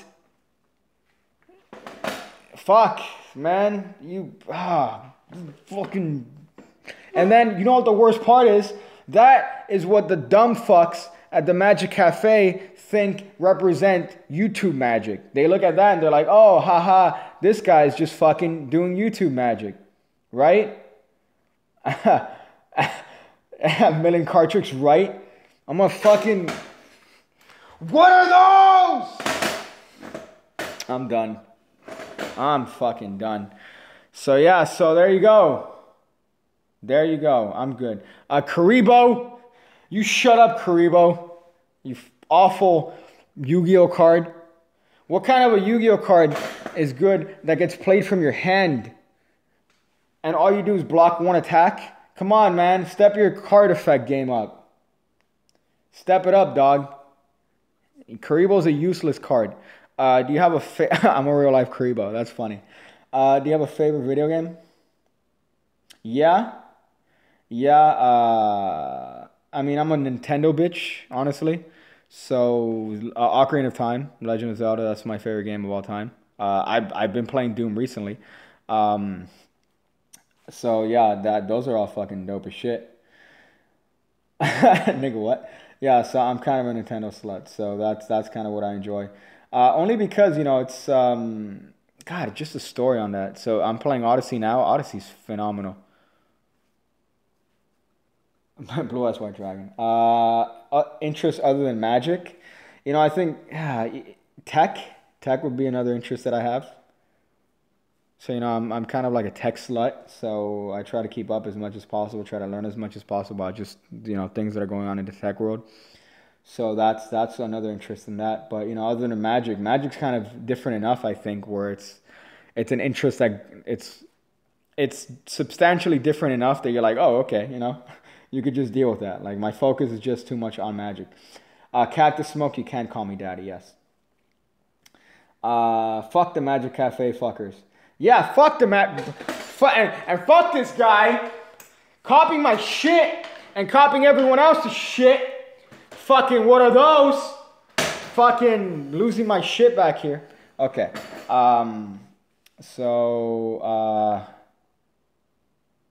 Did you build a PC? No. I'm not into that sort of shit. I could. I probably could. But I don't think I have yet. I know my brother recently built one for, because he likes playing a lot more. Like, dude, I have a Switch. I played Fallout 4 on the Surface 4. Like, it was laggy as shit. I don't give a fuck.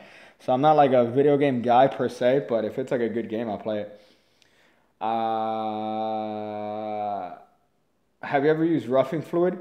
I'll give you a tip on that. I'll give you a hot tip.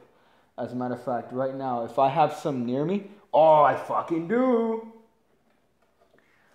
Temporary roughing fluid and a great, oh man, this is such a good thing. This is so good. I forgot where I learned this. Honestly, I forgot where I learned this, but this is so fucking good. Post-it notes. You get a post-it note and you rub it on the back of the card, right? Just a little bit. So you get the sticky side and you rub it on the back of the card just like this. So what you have now is a card that almost acts like a roughed card. So, it does all the things that you would expect from a rough card. It doesn't stick like permanently, like if you have like a piece of double stick tape, but it adheres to the cards as if it's a rough card. So it really depends on the quality of the post-it note. Like this is, I think, a Cheapo Depot knockoff from Office Depot. It really depends on that. But if you find the right ones from Post-it and you smear it on the back of the card, it's so good. It is really good. I forgot where that was from, but that is such a good fucking one. If you want to make a card, for example, disappear, that's fucking great. So obviously 8 of hearts, right, goes on that. Because it's sort of roughed, I can't spread it here because the table's fucking retarded and the angle's retarded. But you spread them, the card's going to stick, obviously. But it's going to stick like a roughed card. So it's not going to stick like it's here. It's here right now. It's not going to stick like a double stick card. You get me? It's not going to stick like double stick tape. So it's right here behind the 10. It's stuck to it like a rough card on a smooth card, like rough and smooth. So that is, or just use lube. Yeah, milling card. You could just use lubricant. You just go KY from whatever Sex Emporium store, and then you'd be good to go. But that's a really good one. Somebody asked me that. But yeah, that's a fucking oof.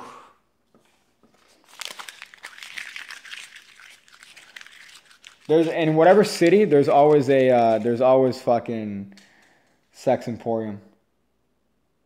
There's always a Sex Emporium. Oil and water base, or are you silicone, cunt? Water base, cunt. What do you mean? What am I gonna? Hold up. I need to get my cable to make sure that my laptop doesn't run out of battery. Cause hold up. For the 2 seconds that I'm gone, let me put a gay dance party. Hey. The fuck are those?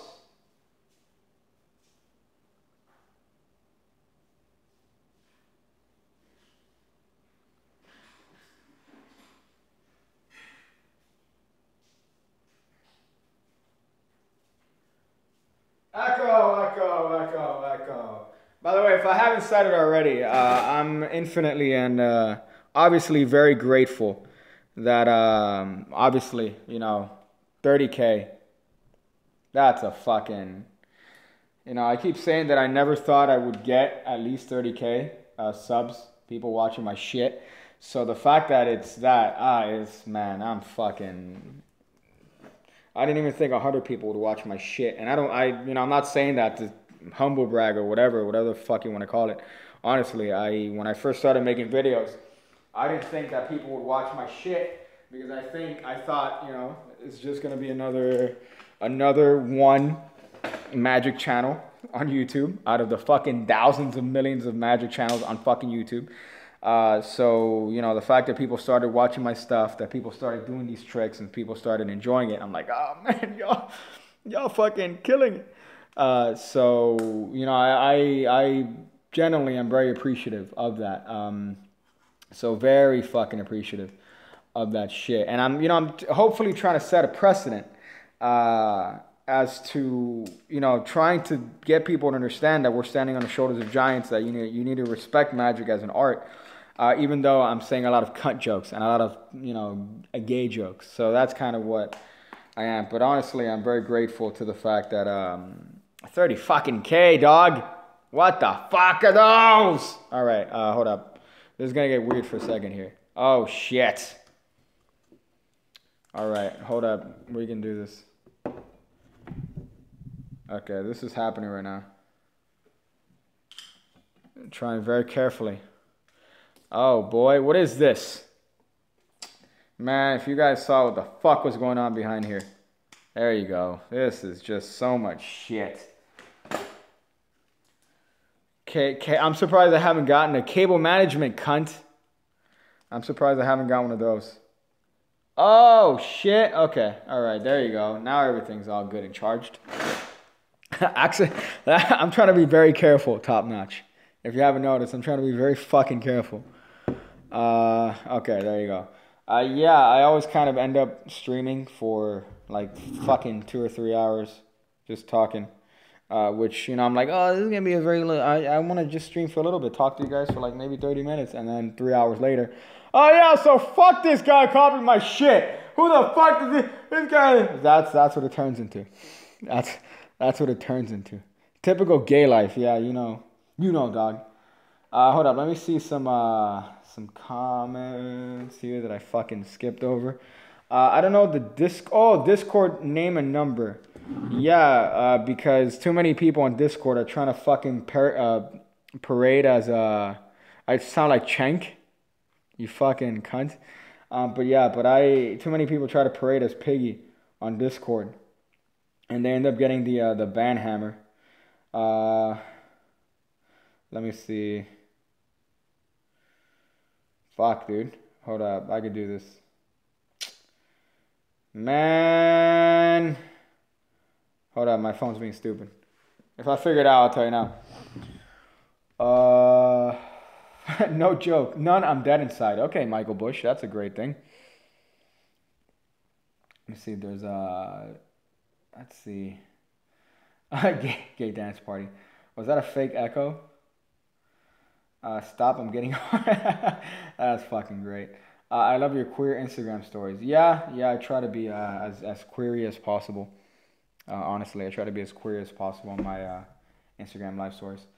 I was trying to Snapchat from... look how old I sound. I was trying to Snapchat because on my phone I have 2 accounts. I have the Pig account and then I have the regular account. But they're on 2 different parts of the phone. You could do that on Androids. So I was trying to get on that one and try to Snapchat because I went to the fucking mall. And this fucking mall is a ginormous ass mall, and there was a bunch of gay shit. So I'm like, hey, let me fucking be gay in Snapchat. I couldn't because the password, I forgot it.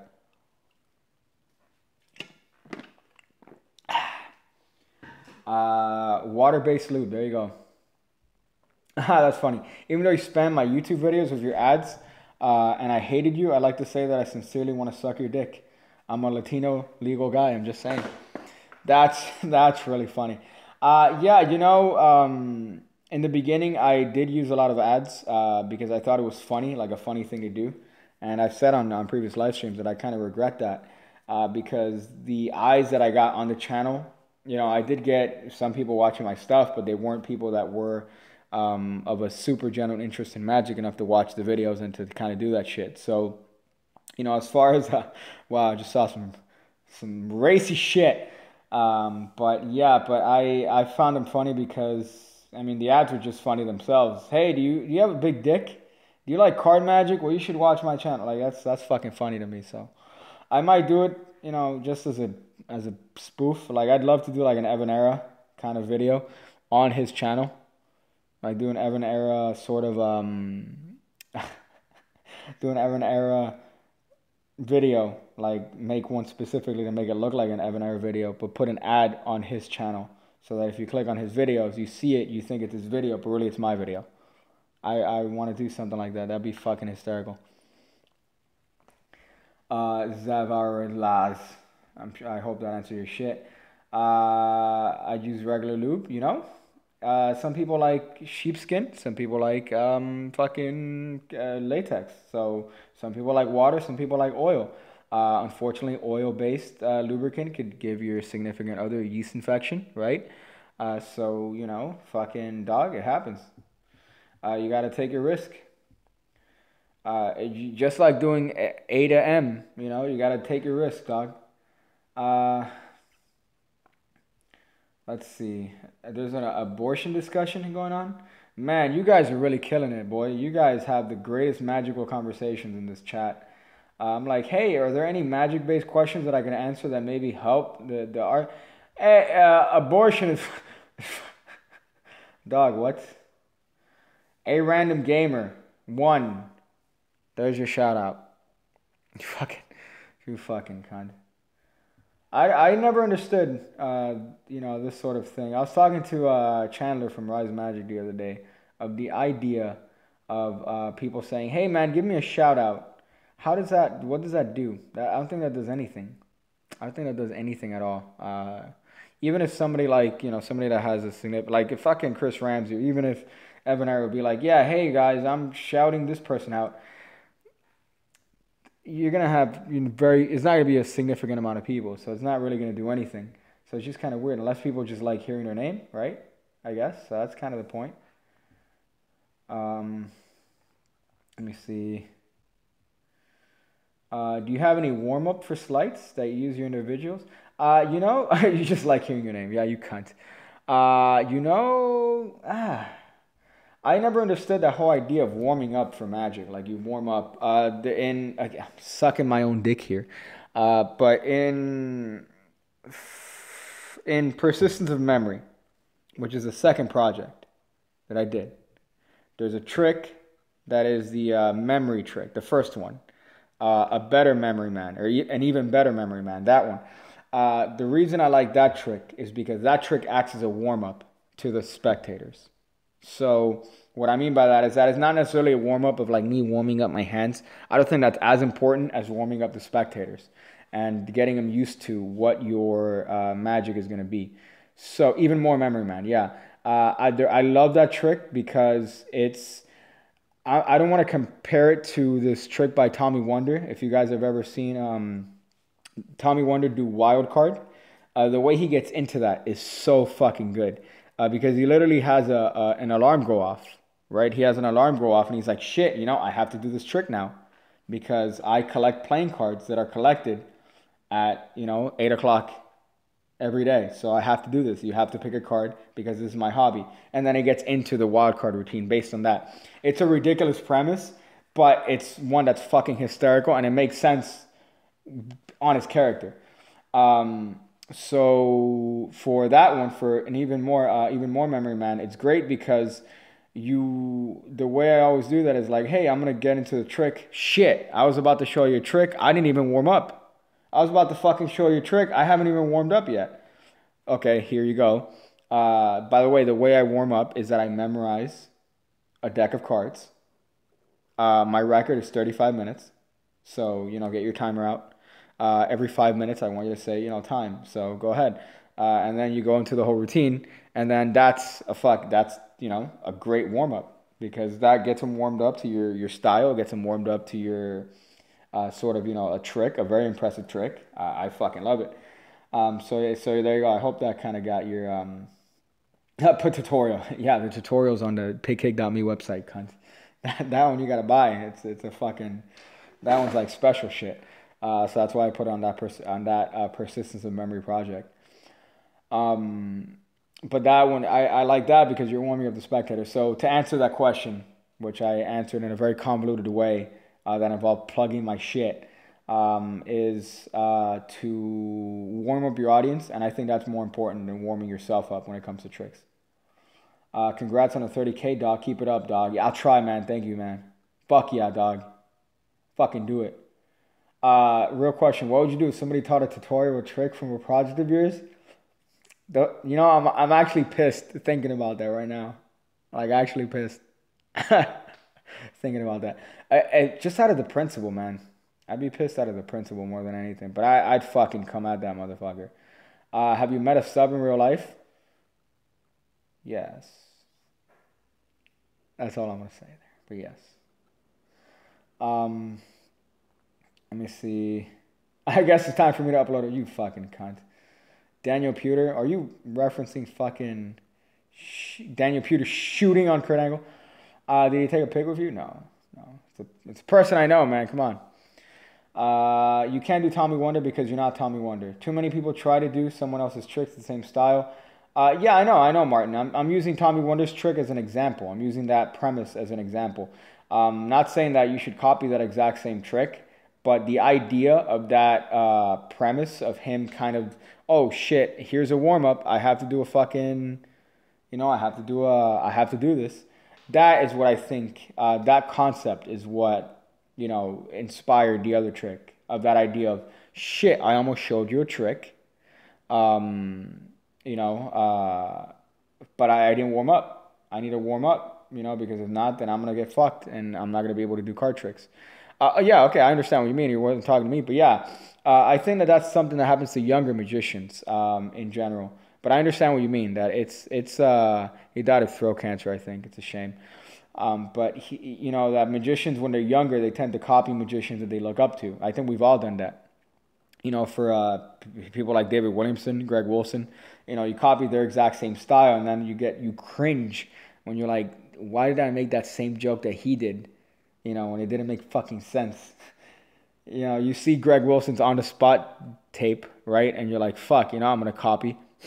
I'm going to copy exactly what he said and do the trick exactly the way he did it. And then you fucking want to kill yourself when you realize, oh, okay, that was very cringy because I'm not Greg Wilson, You're not. You could get inspired by their style, but I think the worst thing you could do is to emulate someone word for word.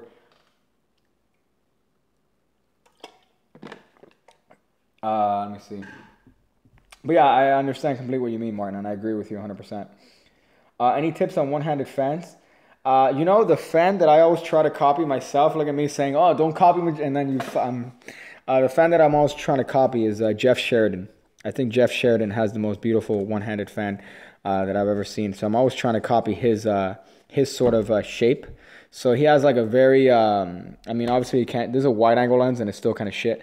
But his fan, if you look up Jeff Sheridan pictures, it's like a very fucking, it almost looks like he's doing a regular thumb fan, but with the right hand. So I always try to copy that. Thank you. Division-ish. I fucked up your name, but thank you, dog. I appreciate it. But I always try to copy that fan. But the best kind of advice is pressure. Pressure is pretty much all that it is. I start from this sort of position, from a straddle grip, right? And my thumb starts in this sort of position here, so I'm moving it clockwise. So, the basic idea is that the cards are, it's opposing forces. So, so your thumb is going clockwise and your fingers are going counterclockwise. So that is fucking... It's a practice thing, and it's not something that you're gonna get initially. I started doing the fan when I remember when I read Mark Wilson's Guide to Magic. His fan was like, you start in this position and then you spread. It's like, fuck, that was garbage. So if you start in this position, you get a more wide of a spread, and it looks it looks that much more appealing. But look up Jeff Sheridan if you want to learn a good one-handed fan. Who asked me that? Who fucking asked me that? Where did your headphones intro go? They're still there. I'm not gonna do them every video because then you know when they're coming. You're like, oh wait, let me just stop the first fucking 5 seconds of the video because I know that I'm about to get ear raped. No, dog. I'm gonna make you uncomfortable. And now, as a matter of fact, I have this very cringy anime intro that you guys saw a little bit. I did another version where it's even cringier with fucking anime song in the back. It's fucking great. That one's phenomenal. There's not an ear rape, but it's like very, it's awful. I like it though. I fucking dig it. So I'm gonna use that. I'm gonna use that's really funny. Yeah, I'm gonna use the PewDiePie intro. What's up, guys? TechRex here. Do one of those or do the, hey guys, Evan Era here. I'm gonna show you guys how to do, what the fuck? How does he do it? How the fuck does he do it? I'm gonna show you guys how you guys can do the magic toilet prank.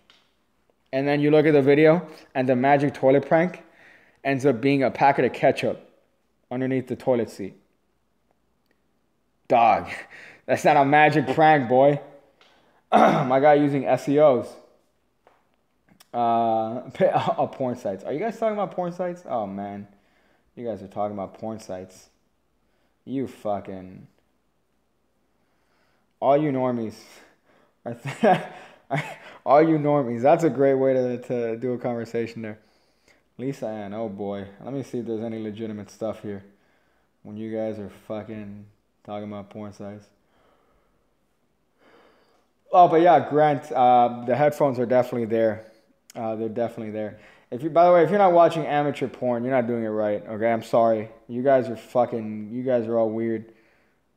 If you're not looking at amateur, you gotta look at the real stuff. Thank you, white boy. Top notch. I think I mentioned that Tommy Warner died of throat cancer. Unfortunately, he died. I think 2000. I want to say 12. Let me see how right I am. Ooh, without even looking. 2012. Ah, dude, I was way off. What the fuck?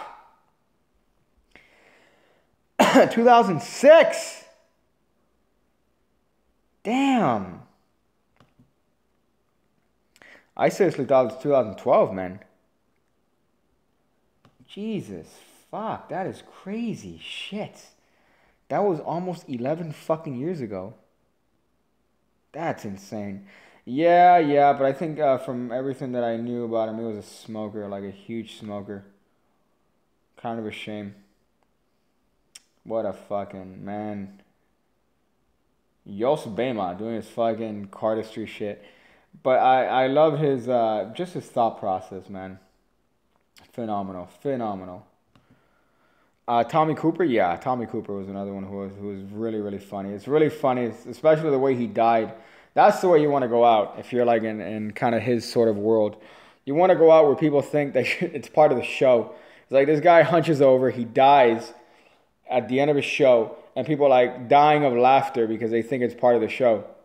But really, no, he's actually having a massive heart attack.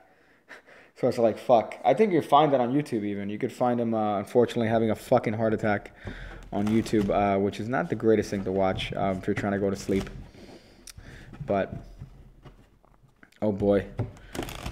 These cards are actually not the you know, they sent these cards to me, you know, full discretion. They're fucking great. What the fuck, man? These guys really killed it with these fucking cards. You know, I really want to shit on them. But they're fucking really good. Why am I always fucking you? I can't even read that. Yeah. You know, funny enough, I've seen Mia Khalifa in person. I saw her walk into a bar, and she had nothing. She had like, it was all tits, and she was like 4 foot. I want to say 10. Bitch was 4'10". And like, I can almost guarantee you that 40 of her pounds came from titties. So I don't know. It's just weird. I'm like, is that? And it's funny because all the guys that saw her walk into that particular bar looked at each other and they're like, was that Mia Khalifa? Was that Mia Khalifa that was just walked in there? It's like, yeah, I think that was Mia Khalifa, guys. She made me feel very fucking tall, which is very funny. Why the fuck am I talking about Mia Khalifa, dog? Let me see some other shit. Tommy Cooper, yeah, time flies, unfortunately, because God, to think that 2006 was almost 11 years ago. You know, I thought 2012 was a long time ago, but no, fucking 2006, that's insane. But I'm a huge Tommy Warner fan. Second deal tips, I don't really have a lot of tips on a second deal. You know, that's a slight that, again, I think I mentioned in one of the live streams. If I'm going to perform it, there are a couple tricks. There's one by Jay Sankey that's amazing. He does it with an odd back card. So imagine you have an odd back card on top of the deck, right? And if you're doing second deals, which I'm not about to do because you guys are going to fucking make fun of me, but he's doing second deals, you don't show the back design of the card, right? If you do this sort of second deal, you don't show the back design of that top card. Or no, you do show the back design, but you don't show the back design of these cards that are being second dealed, right? So if you do a second deal, imagine you're doing second deals. That's a great one. So then you could kind of have this kicker ending where all the cards change color. But yeah, my second deal is nothing to. It's definitely, it's fucking cancer. Let me see if I could even do it with this, like normally. See, like, it's not even, I can't even, look at that. That's as good as it gets with my second deal. It's not anything good at all. But I mean, if I am going to do it in a routine, obviously it's done under heavy cover of something going on. So it's not just going to be done under, just normalcy. But yeah, but there you fucking go, dog. But I think too many people are trying to do these second deals that are fucking, you're trying to get the smallest brief as possible. You're like, hey, if I get caught, I'm going to get shot. You don't need to, dude, fucking don't be afraid to pull back there. Especially if it's covered in performance. Use the laser deal discreetly. Well, the snap deal, right? You could fucking go, hey, buddy, what's up? That's the way to use it discreetly, right? No one shoots magicians anymore. Most of the time, I end up peeling 2 cards. Yeah, I found that, dude. This deck, I was peeling off 2 cards. Hello, the Comics Gaming. But yeah, thank you, dog, for 30K. Thank you for being a hot sub. But yeah, my second deal is definitely not anything that's of high standing. Which is why, if you notice, I haven't done a lot of tricks on the channel, or even any tricks at all. That involve second deals. Like, I'm not about to do something that I'm not, comfortable with. How do you keep the cards clean? I think washing your hands is a good tip. Another tip is to, people use card clips. I like to keep the cellophane around the deck. Obviously, I'm not doing that for these decks because I'm trying to do stupid gags with the fucking cellophane. But if you keep the cellophane, it keeps pressure in the deck, and then that makes it last longer. Now, I don't mind like an upward bend in the cards. I find that, better, especially if you're doing stuff on a table like this. So I don't mind that. But there is that annoying like bubble, right? That fucking really annoying bubble that you get from cards that's humidity. That really just depends on where you're from. You're not going to be able to circumvent that. Not going to lie, I would have sexual intercourse with your voice. Thank you. I've been told that I have a good voice. Just like I have a good face for radio. Who's a fucking 55-year-old that said that? You have a good face for radio. Yeah, but I guess some people said that I have a good voice. I guess. I mean, it's what I got. It comes from years of sucking dick on the street. It's not. I guess it just comes from puberty. I used to sound like Mickey Mouse. That's funny. I bought Name and Place. Oh, did you buy it out of my recommendation just now, Trevor? Did you? Damn, man. If you did, that's fucking nuts. But I'm glad you fucking got it. It's right. How good is it? It is so fucking clever. Because one of the things that people fear the most is a center tear. You know, when am I gonna get the peak? When am I gonna? Is there gonna be heat on it? But you get the center tear in that routine at the precise fucking moment where nobody gives a fuck as to that. That part. Like you're doing a center tear when nobody's giving a fuck, and then that sets you up for the entire trick. By the way, a hot tip on that one. I don't know if he mentions it on that particular thing because I didn't learn it from that download. I learned it from, I think, one of the old books. Trevor, just to give you a really good tip. If you're going to pretend to read something from a billet, right? So let me get a fucking post-it note here. Fucking, of course, all the post-it notes that I have are fucking black. Really good tip. Okay, whatever, right? Here's you are pretending. What the fuck? Okay, so yeah, good tip here. You're pretending, right, you're pretending to, fucking, I forgot, I lost my train of thought here. Oh, wait, okay. You're pretending to read something that you're not reading from a billet, right? Your mom is okay. All right, my mom's a slut. That's fucking weird. But you are pretending to read something that you're not reading from a billet, right? So what do? You open it. You look at it. You turn it upside down and then you read it. I don't know if that makes sense, right? So for example, in the other routine, in name and place, you know, at some point you're reading something from a billet that's not there, right? So. Great fucking tip. You look at it. Oh, he uses a switch? Oh, okay. All right. Then, yeah, I could fucking... okay. The way I learned it is with a center tear. And the center tear just makes it so much better. Because imagine you have two billets, right? One with a name and one with a place, right? So you say, which one do you want to use? You know, which one do you want to use? You want to use... Do you want to use this one or this one? Let's say they want to use the other one. You tear this one up, you get your peak. And then from there, you're ready with the routine, you know. But I think a center tear is perfect for that sort of routine. Absolutely perfect. So I don't know how he did it in that particular download, but I know I learned it with a post-it note. What the fuck is... Damn, dude. Yo, Gabriel, I'm going to check your channel out, you fucking cunt. I'm going to check your channel out and see what you got here. Swear to God. Oh, you fucking 12-year-old cunt. You got fucking Sniper Wolf. Evolution of Sniper Wolf. This is... What is this playlist you got here, dude?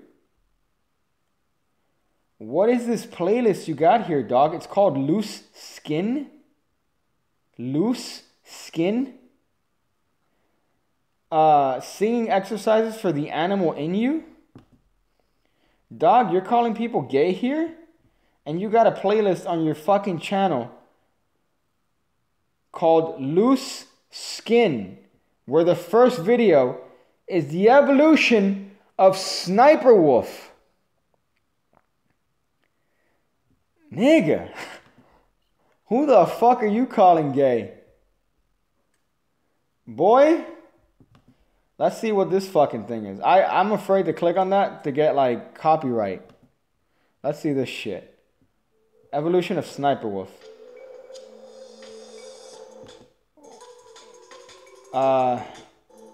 Is this seriously a video that's just following Sniper Wolf and comparing her? What the fuck are those, dude? What? Damn, dog. Jeez, boy. Do you like magic, Gabriel? Are you a magic guy? Do you like fucking tricks? Or did you just find a live stream and you wanted to tell people to be gay and stuff? You will milk me for that? Like, jerk me off? Are you calling people gay and you're telling me to fucking... You're gonna milk me? Do you know what that means, dude? God damn, man. You know, honestly, I've had this conversation with your mom so many times. And I'm sick and tired of this shit because I've told your mom so many times that we should not give you access to the internet. Put him in the closet where he fucking belongs. All right? Put him in there because when he gets on the internet, he's gonna fucking go everywhere. He's gonna call people fag and then he's gonna want to suck people's dick and milk motherfuckers. Well, I mean, you know what, dude? You no oatmeal for you tomorrow, cunt. All right? No oatmeal for you. You fucking... As you Mexican fag, you fucking cunt. Let me see. There's another one. There's another one here. Kevin Spacey. That's funny. Fat asses. Is that a Samoa Joe meme? Gabriel? Is that a Samoa Joe meme? I'm not gonna block you, man. I'm not gonna do what you. I'm gonna do what you say. I'm just gonna do what you say. I'm not gonna do that. Listen, dog. If I wanted to fucking. What are you, oh, shut the fuck. That's fine. Don't block me.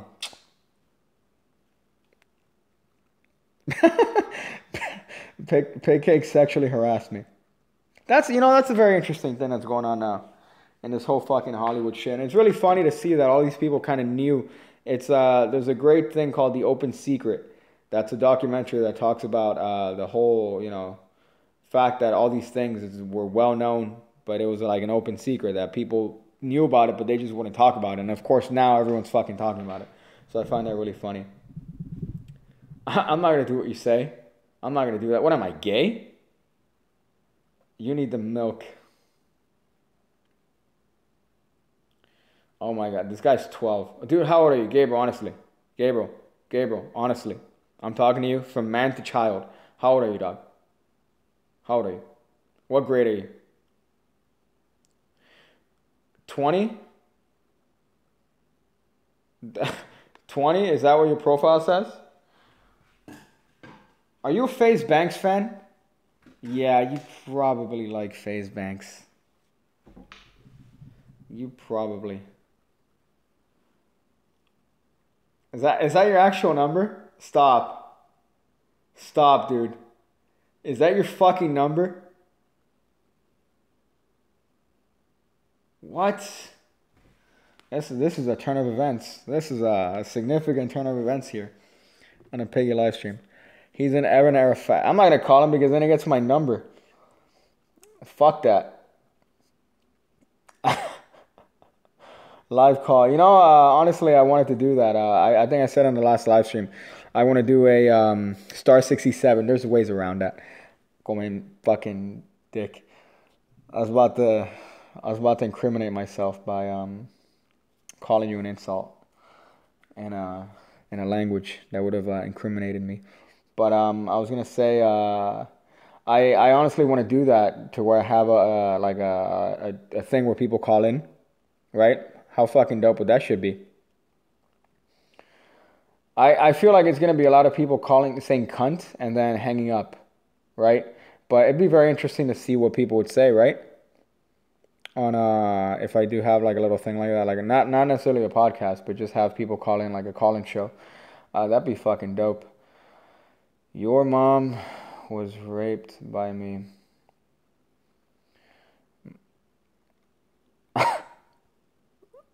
This guy. How about this, Pigcake? You post your number and see if he's man enough to call you. yeah, right. That's funny. That's textbook 6th grade humor if I've ever seen it. I do check the Snapchat every once in a while. I do check it every once in a while. But man, this fucking. Hold up, man. I seriously can't believe that the only two things you have on your channel, Gabriel, is a fucking video of Sniper Wolf, you fucking 13-year-old cunt, and singing exercises for the animal in you. You fucking cunt. You're lucky that your profile picture is of penguins, and I love penguins. I fucking love penguins. I absolutely love fucking penguins. That's the only reason that I haven't called you and called you a cunt to your cunty face, even though I doubt that that's your actual number.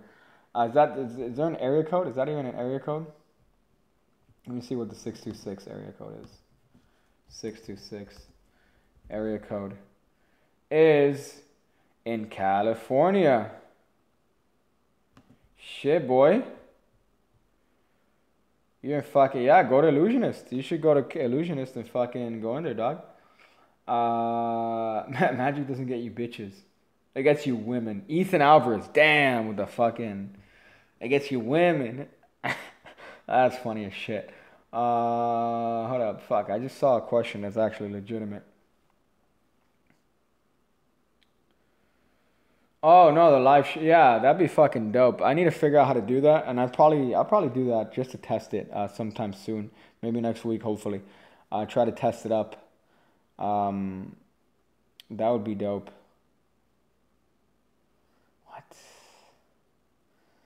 What the fuck?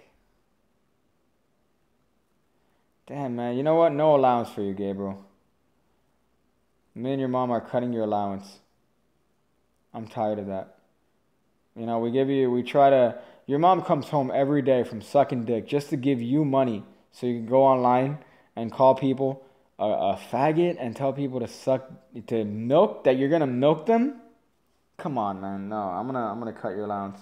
Me and your mother are gonna have a very stern conversation. I need to find, when she's actually not busy. You're gonna hack me. Oh boy. This is fucking fun. I feel like I'm teaching all over again here. This is what it feels like. Nigga repeating memes without the context and thinking it's funny. Alright, man.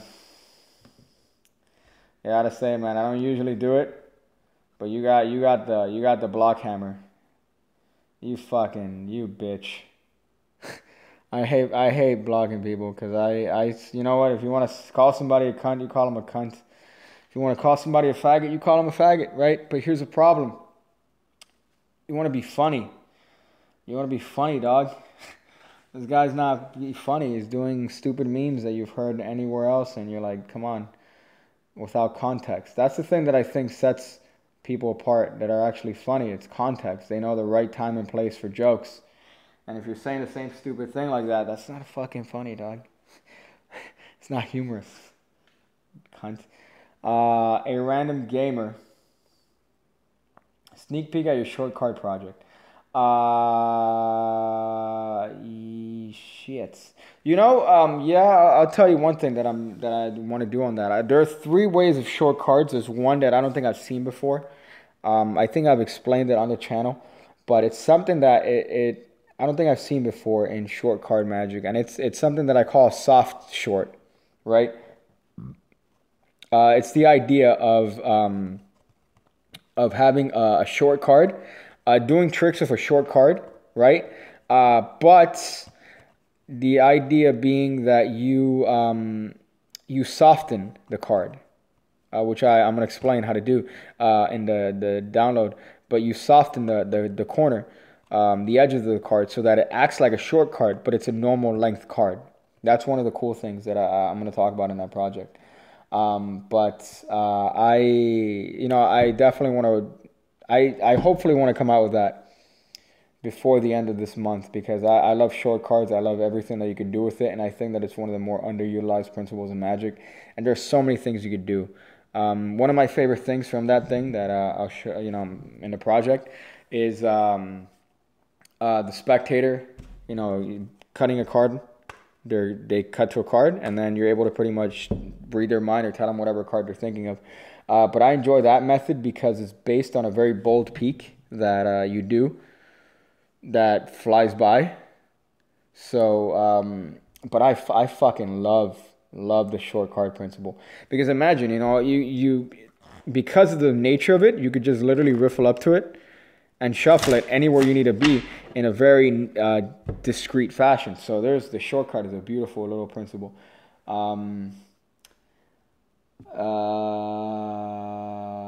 I said the first trick. Somebody said, yo, Piggy, what's the first magic trick you ever performed for someone? The first trick I ever performed was, it was the ace shake. It was the ace shit. So I think I said in one of the previous live streams that I remember doing it for some secretaries or something. It was like some receptionist. And I remember doing it because I was like this. I was like, oh, shit. I was like, oh, boy. You know, hey, guys, take a trick. Take a card. And then, you know, I did the world's worst control to the top. And then I did the ace shake routine from David Blaine's Magic Man. I remember that shit. And then I did it like this. This is how I did it. I was like, is that your card? And then they were like, oh my God, that's the greatest trick I've ever seen. You know, that whole shit. But that was the first time I ever did tricks for somebody. And I did the ace shake routine. And I was literally shaking like a bitch. It was the worst thing ever. Do we have another one? Is this another one? Oh, motherfucker. Is this, oh boy. Adriana Garcia. Let's check out your channel. You fucking ingrate cunts. Holy shit. This is what I wanted to find. This is what I wanted to find. I wanted to find a channel where somebody's calling people cunts, saying that I'm fat, which clearly you could see from my videos that I'm not. And you have some videos on your channel here, man. You have some vacaciones. You have in Cancun. What is this, your mom's channel? Is this your mom's channel, dog? Are you trolling me? From your mom's channel? Is this what you're doing, dude? What? I'm losing my shit? I'm losing my shit, dog. This is your actual mom here. This is your mom's channel. I mean, obviously, I wouldn't see anybody that likes videos of tomato soup. This is your mom's channel. You are trolling me. You got blocked on your main, and you are trolling me on your mom's channel. Damn, man. That is fucked. Let's see how you look like. So we got a video here. Oh, fuck me. Oh, what the fuck are those, dude? Yeah, dude, how did you find my channel, dude? How did you find my channel?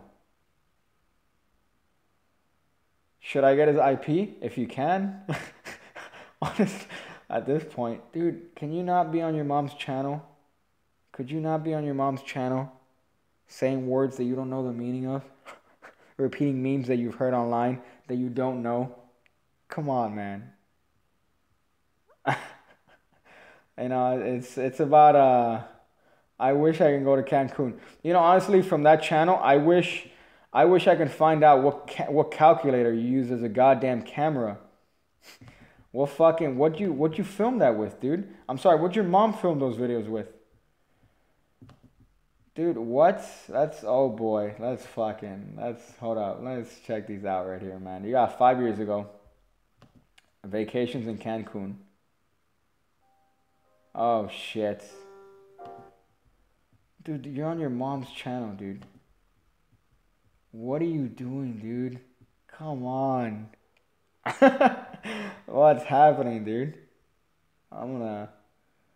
No, it's not. I'm gonna block this guy too. I'm not gonna do that shit. That's fucking...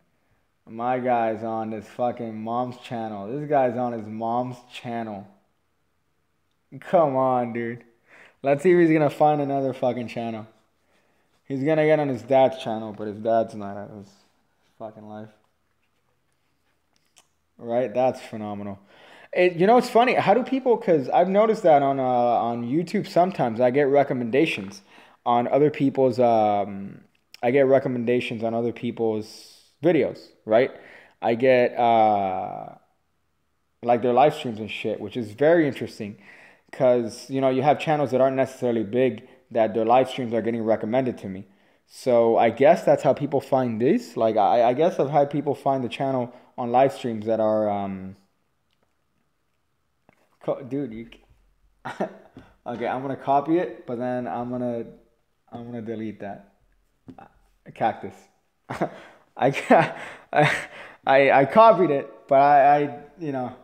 I had to delete that. I'm sorry. You know, just for the sake of I can't have that on the live stream. You know, I think I'll get in trouble. But that's fairly interesting. Yeah. I gotta delete that. But let me look it up. Let me look that up. That's fucking terrifying though. That's really terrifying. Nah, dude, it's fine. But yeah, let's not fucking get this guy's shit online. Let me see if I could find the actual. Now I'm looking. This is what I'm fucking doing now. Oh, that's gay. All right, fuck it. But yeah, that's really funny.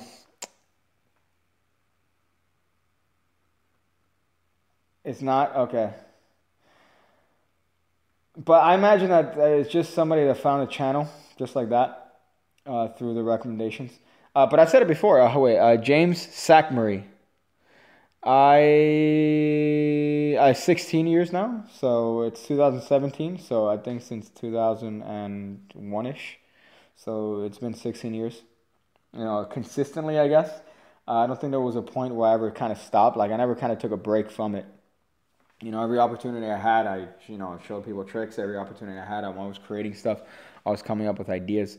So you know, it's been 16 years kind of consistently in that case. I've never kind of, you know, because usually people get into stuff and then they get on and off and they get out of the stuff. But as far as you know, Magic, I don't think that I've ever kind of got off. The name of the deck, this one is the At the Table deck. As you can see, I already did an unboxing of this one because it has a little bit of a hot burn mark on it. But yeah, I like them. They're pretty good. Do you use card clips? No, I don't use card clips. I said if you keep the cellophane around the cards, that preserves the cards for way longer than they would ordinarily be. So, you know, typically with those cards, so I'm looking at the Discord here, this fucking Discord. Y'all with the dank memes, this is happening? Y'all inundating this with dank memes? But yeah, I don't have the need for card clips. Why do you not answer questions about stack deck tricks? I don't think I haven't. I don't know if I've gotten a question on that. I'm sorry, I glossed over it. But I don't usually do a lot of tricks with stack decks. Like I really don't. Fuck, man. Yeah, it's on the first live stream, but the name Pigcake. It just came from I mean, it's on the first stream. It's on that first stream.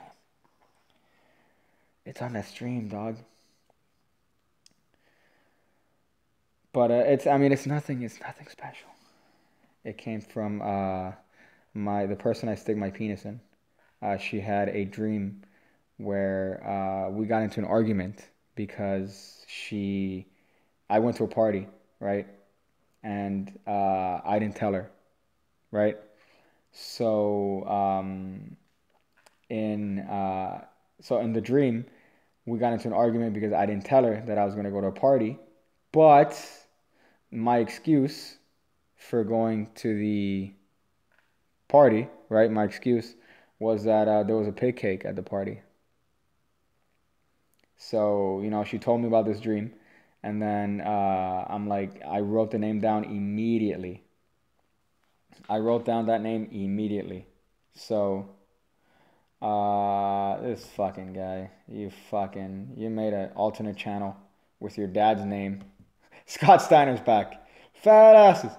Yeah, so that's how I got the name. That's how I got the name Pigcake. So she had this dream, and it's funny because we had this whole. She told me that we had this whole argument in the dream, and then she's like, "How the fuck could you not tell me you went to this party?" And I'm like, "Listen, they had a pig cake at the party. How the fuck am I not supposed to go to a party where they have a fucking pig cake?"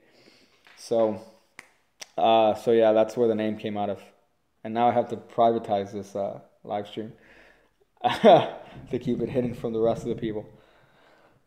But yeah, that's where the name came out of. And then the moment she told me about that dream, I wrote down the name, and that was before I had the idea of that was the name before I had. Man, you're getting blocked ass too, motherfucker.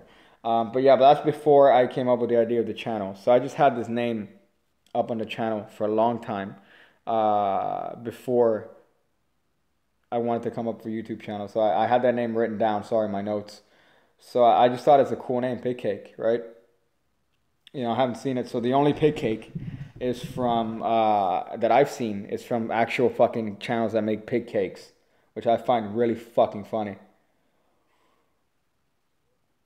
I could unblock people. It's very easy to unblock people. So if I block you, I could easily unblock you.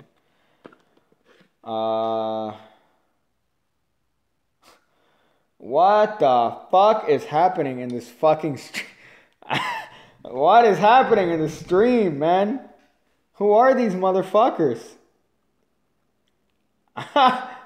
What the fuck are those, man? What is this? What is this? Brothers Asian? Block me? Nigga, you know there's a C in the word block, right? You know there's a C there. I hope you know that. When you write the word block, I don't know if they have a school where you're from, you fucking cunt. You fucking ingrate. What the fuck? My guy writing. No, don't. You, I mean, I can't condone that sort of action top notch. What the fuck, man? This guy knows how to make channels. This piece of shit. Why are 12-year-olds up at this time, man? It's fucking 2 o'clock here. It's 2:30 in the morning, dog. You should do both. You should do both. But that's where Pigcake came out of. So I don't know if you guys knew about that, the ones that are watching currently. But I did mention that in the first live stream, that it came essentially from a dream of an argument. Like, funny enough, a dream of an argument. Let me see. Hold up. Fucking milk my nuts. I'm going to check your channel. You dumb bitch. Doesn't have any content. You fucking idiot. You fucking... I'm resorting to actually calling you. You know, whenever I call somebody a cunt, it's usually out of humor. But you're a fucking idiot. You're a fucking 12-year-old idiot. 50K, what's wrong with you, Mr. Cake? Well, I mean, 30K. That's an accomplishment that I'm very happy with. You know, just because I keep mentioning this, and it's kind of an interesting thing, because I really just came up with the videos, and whenever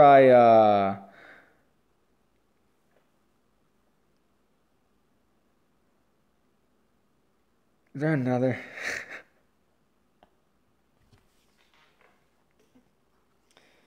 All right, Chen. Let's Chen, or whatever your mom's name was. Let's talk about this, bro. Let's talk about your deep-rooted homosexual tendencies. Let's talk about it. All right? Let's have a legitimate conversation.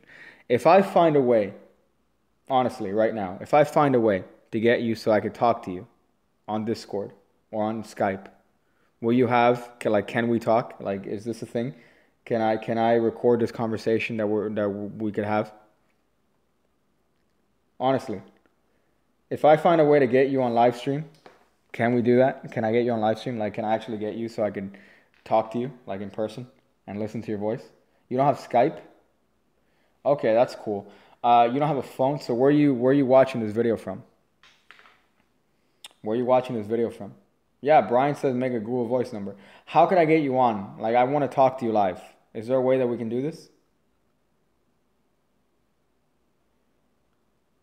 Listen, I have a Discord, all right? I have a Discord. If you get on that link, you could we'll talk in person, and we'll get it on live stream. You have no phone? I said call my phone. Okay, well, look, here's the thing. You're fucking retarded. That's the thing, all right? So if I go and I click on your shit, I'm not going to call you. First of all, I'm not going to call your mom's number. Because that seems like your fucking mom's number. You fucking dumbass. I want to talk to you on stream. Like, I'm not going to call you on the phone. I'm not a fucking retard. I want to get you on stream. I want to have a conversation with you on stream here. Like a father to a son. You came from my balls. I'll put you back in there. I'll put you right in my balls. So get on shit. Hold up, you fucking dumbass. Hold up. I didn't even think of this. You're telling me to call that number, but you say you don't have a phone? Are you fucking serious right now, dog? Are you serious right now? Dog. Listen, the Discord link is there. All you gotta do is get the fucking shit. We talk, and then, you know, we figure this out. We hash this out. I'm taking callers, dog. If I could do it on Discord, that'd be fucking hot. That'd be really, really fucking hot. Yeah, I feel like if I call you or if we talk, all you're gonna do is scream stupid shit. And you're not even gonna have a cohesive fucking conversation because you are 11 years old, dog. And I know plenty of 11-year-olds that are very fucking intelligent. So come on, man, let's get on Discord. I have Discord open right here. Let me get on Discord. You click on that link. And we talk on the stream. Right here, we're having a conversation. This is a live stream. So I want you to get on this so we can have a conversation, dude. I still live with my mom, so I won't yell. Well, look, my Discord is open. All right? I want to be able to have a conversation here with you. Because I want to hear what you got to say, man. I want to hear what you got to say here.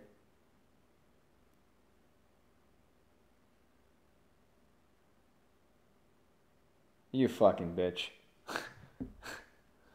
I'm done with this fucking cunt. Alright, block. You fucking bitch.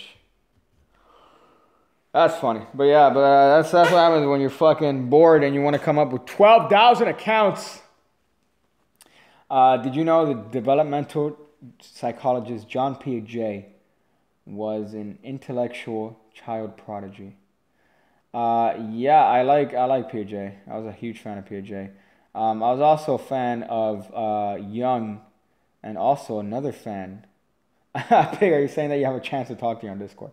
Yeah. Again, I mentioned it that I wanted to do kind of a live show.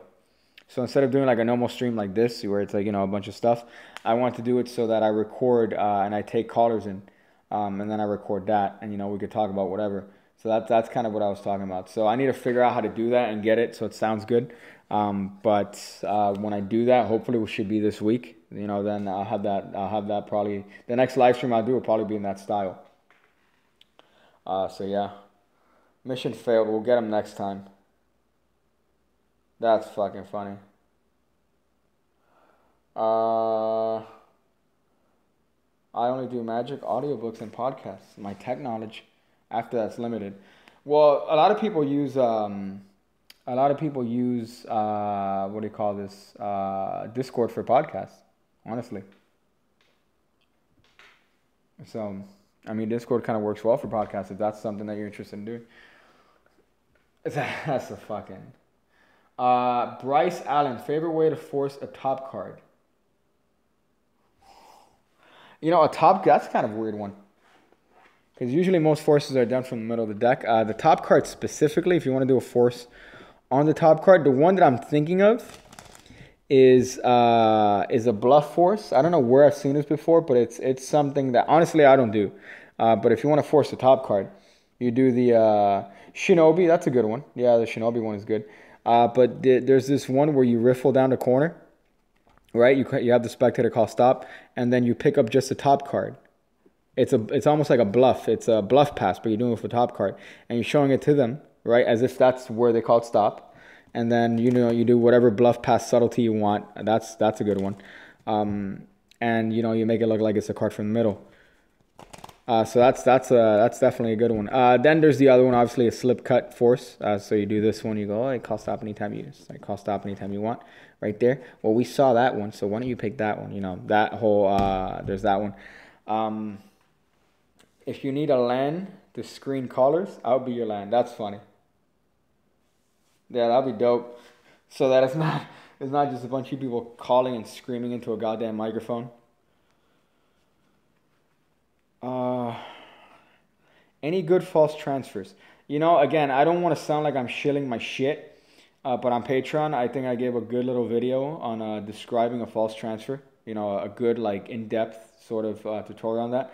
But as far as that, false transfer is really choreography, right? It's really all choreography. So you want to make sure that there's a clear reason as to why this is going in the other hand, right?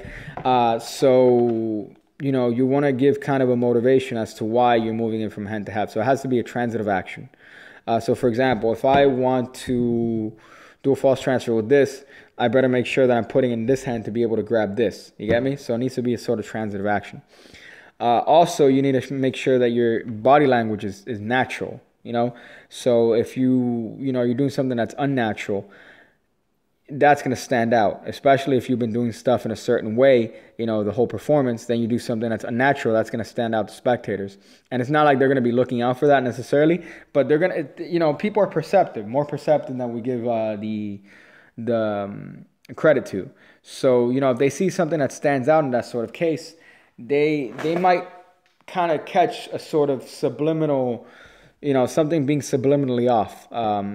So you want to avoid that. So you want to make sure that you're natural. You want to make sure that you are, I got an update, hey. But you want to make sure that you are as far as, you want to make sure that it makes sense within the confines of whatever it is that you're doing, right? You're talking, okay, I'm sorry. I thought you meant with coins. Maybe I'm not using the correct term. I'm about cards, where you seemingly put the card in the middle, but it turns out on top. That's 1,000 different things. That could be a double lift in the middle. That could be a pass.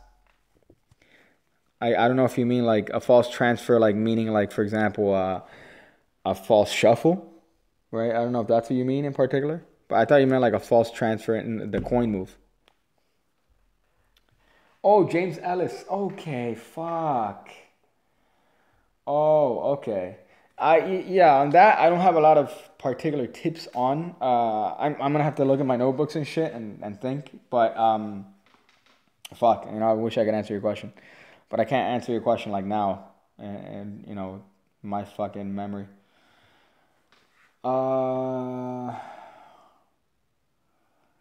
If you go to school for physiology, would that be good and long term for mentalism? No, for physiology. Yeah, that's a great idea for Patreon. You mean psychology, doc? But yeah, no. Honestly, in psych, psych is a weird thing, because if you're gonna teach, getting a normal bachelor's in psych is all right. But if you're gonna do anything else, it's garbage. Like, it's a shit degree. I know, because that's the degree that I have. But as far as psych for magic, you do learn some stuff that you can apply to magic itself, but not a lot. You learn terms and you learn about people. And, honestly, yeah, most psychology and mentalism is bullshit. But there's a lot of psychology in magic, because usually psychology and mentalism is used as a pattern point. So, you have people like Rich Ferguson, and that this is mentalism, or the way, he presents mentalism. He's doing it from a psychological point of view, right? Which I think is kind of bullshit. But as far as, in magic, psychology is something that could be applied to magic a lot more. Like, in terms of just, mirroring. There's a concept. Fuck. Who is the guy? I want to try to see if I figure this out myself without having to look it up. Unconditional positive regard. The guy who came up with that is fucking... I don't want to look anywhere, because if somebody tells me this shit. Unconditional positive regard. It was... whoever came up with that idea in psychology. His form of therapy is called humanistic psychology. I'm trying to remember who the fuck it is. It's going to drive me crazy now. But he came up with the idea of humanist... you bitch. Carl Rogers. Yeah, you fuck. But yeah, he came up... I was trying to figure it out without having to look. But he came up with an idea of unconditional positive regard and the humanistic approach to psychology. And what is interesting about that is that one of the techniques in that is called mirroring, right? Where if you want to establish a sort of connection with somebody, you kind of mirror their body language, you mirror their posture, which is something that's like legitimate. It's something that works. It's something that You know, for the most part, it's something that's proven. And that came from a legitimate field of psychology. However, when it comes to using psychology to kind of explain mentalism, I think that that's cringe. You know, I'm gonna use your body language to determine what card you picked in the deck. So just look at me. All right, I see that there's an inflection into your voice. So based on that, I think that your card is the ace. Like that's gay shit. That's honestly, that's cringe comp. But you know, not to say that you can't use psychology as a powder point for Magic or mentalism, but just do it in a way that's not fucking obnoxious or like, oh yeah, I'm gonna try to fucking, you know, I'm not a fan of that. But you know, there are a lot of principles of psychology that can be applied to Magic legitimately. So you know that they're the humanistic techniques; those work. There's some I don't want to say anything in psychoanalysis works for that, but there's a lot of different individual little tidbits that you could take out. You know, things of like reinforcement. So you know, there's in Magic, it's a lot of positive. It's a lot of reinforcement and kind of rewarding positive behavior in Magic. So you know, you for example, you might not realize that you're doing it, but when it comes to did y'all look up unconditional positive regard? Yeah, I know because I taught it. That's why I fucking know it. But you know, there's a lot of tidbits that come from different fields of psychology that could be applied to Magic very easily and kind of enhance it. Do you like Chris Ramsey? I do. Yeah, I like Chris Ramsey. You know, I like what Chris is doing. I like his shit. Everyone unsubs at Pigcake. What bar? It's Carl Rogers. Carl Rogers is a can of Diet Coke. I fucking love them. I love OSW Review. If you're not a wrestling fan, you still fucking can get something out of them. Yeah. I mean, mentalism is a great special edition Kit Kat. Mentalism is a great field of Magic. I think that it's the one that it's the one that's on the cutting edge. I know that sounds kind of gay, but what I mean by that is that it's the. By the way, the reason it's shaking is because my feet. I'm trying to find a comfortable position. But it's on the cutting edge, and what I mean by that is that it's kind of the final frontier into what people could believe that it's real. So you know, every time you perform something that's mentalism, there's an underlying kind of truth to it. So there's like an underlying sort of like, is it real? Like, is this? When it comes to Magic, if you're doing a card trick for someone, no matter how good you execute it, it's a fucking trick at the end of the day, right? So yeah, so you know, there are different ways to perform it. But mentalism is definitely something that's one of my favorite things. Cactus Smoke, you're saying, wait, I have a real question. Why does Penn and Teller not like Dan Brown? Dan Brown, the author, or Darren Brown? I don't know if you mean Darren Brown, and you said Dan Brown because you're thinking of fucking Da Vinci Code.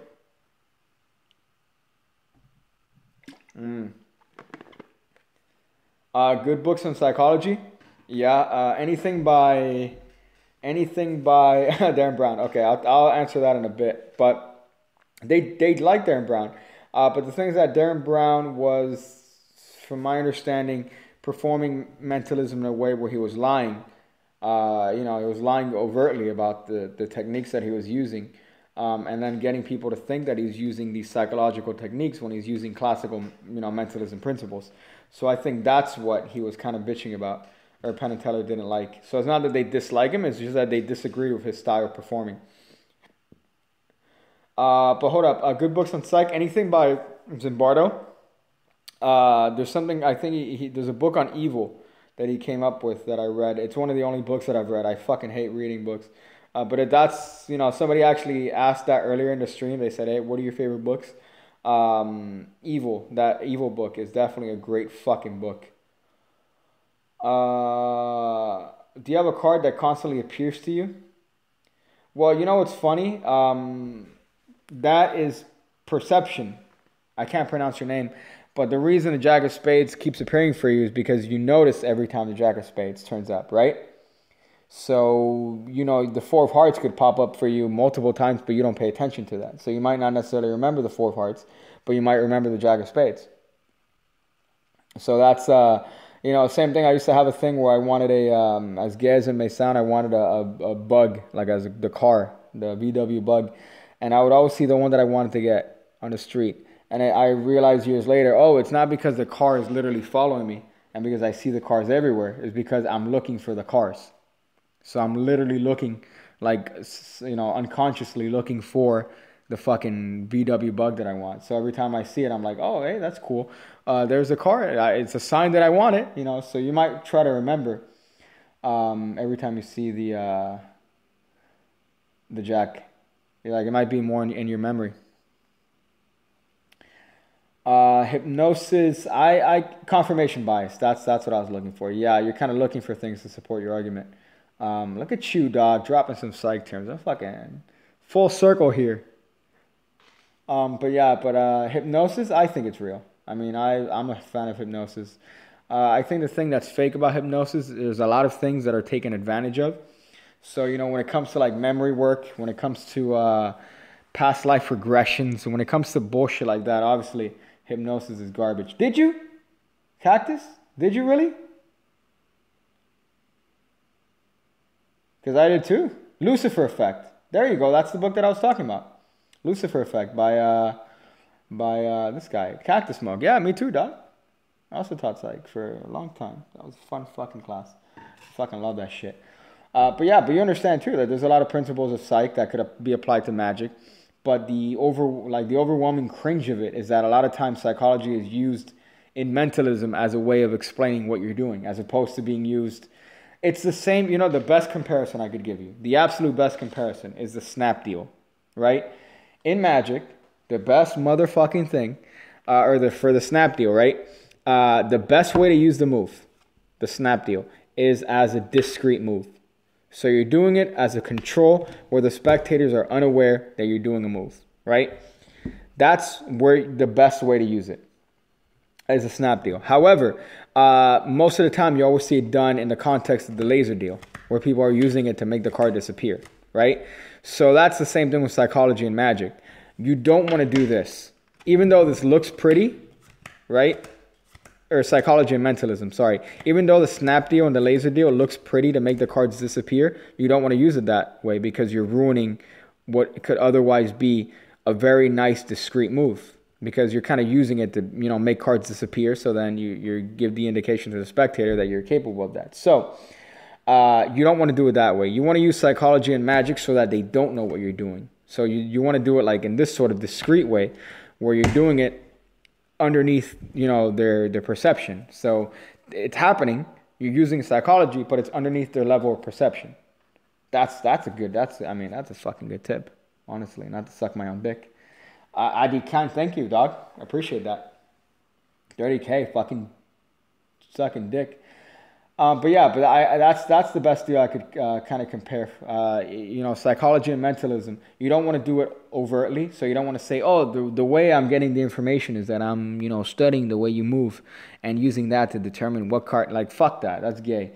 So you want to pretty much hide it, and you want to use it in underling. Like, you want to use it in the kind of undertone of what you're doing. So you want to maintain their preconceived notions and thought patterns and exploit them. Jargony, very jargony. But yes. There you go. Yeah, Leonard Green said in his booklet that he almost uses the snap deal as a covert move. Exactly. But it looks the best as an overt move, right? So it's very easy for you to use psychology as, you know, as an explanation to explain mentalism. But it's better to use it as an underlying principle to aid your magic and your mentalism as opposed to a way to explain the method. So yeah, so I'm gonna end it here. Guys. It's almost 3 hours. I'm kind of dying. I'm an old man, so it's, you know, it's fucking. I'm past my bedtime. I gotta wake up early, do some shit. So yeah, thank you guys, seriously. 30K. You know, I know I'm a cunt, but thank you guys, seriously. It's always great to be able to talk to you guys. Listen to what you guys have to say, answer your questions. You guys are fucking, honestly, the best. So yeah, 30K. I'm fucking happy. Hopefully, I could have an 100K special soon. That'd be fucking sexual. But seriously, no, honestly, thank you guys. I mean that as not being a pig cunt. I'm saying that as myself. I'm honestly grateful to everyone that watches my shit, uses my shit, you know, gets inspired to learn magic, gets inspired to learn more of it. So I'm always grateful to that. So thank you guys, seriously. I'm gonna go figure out different ways to use an at the table box to perform an enema on my dick.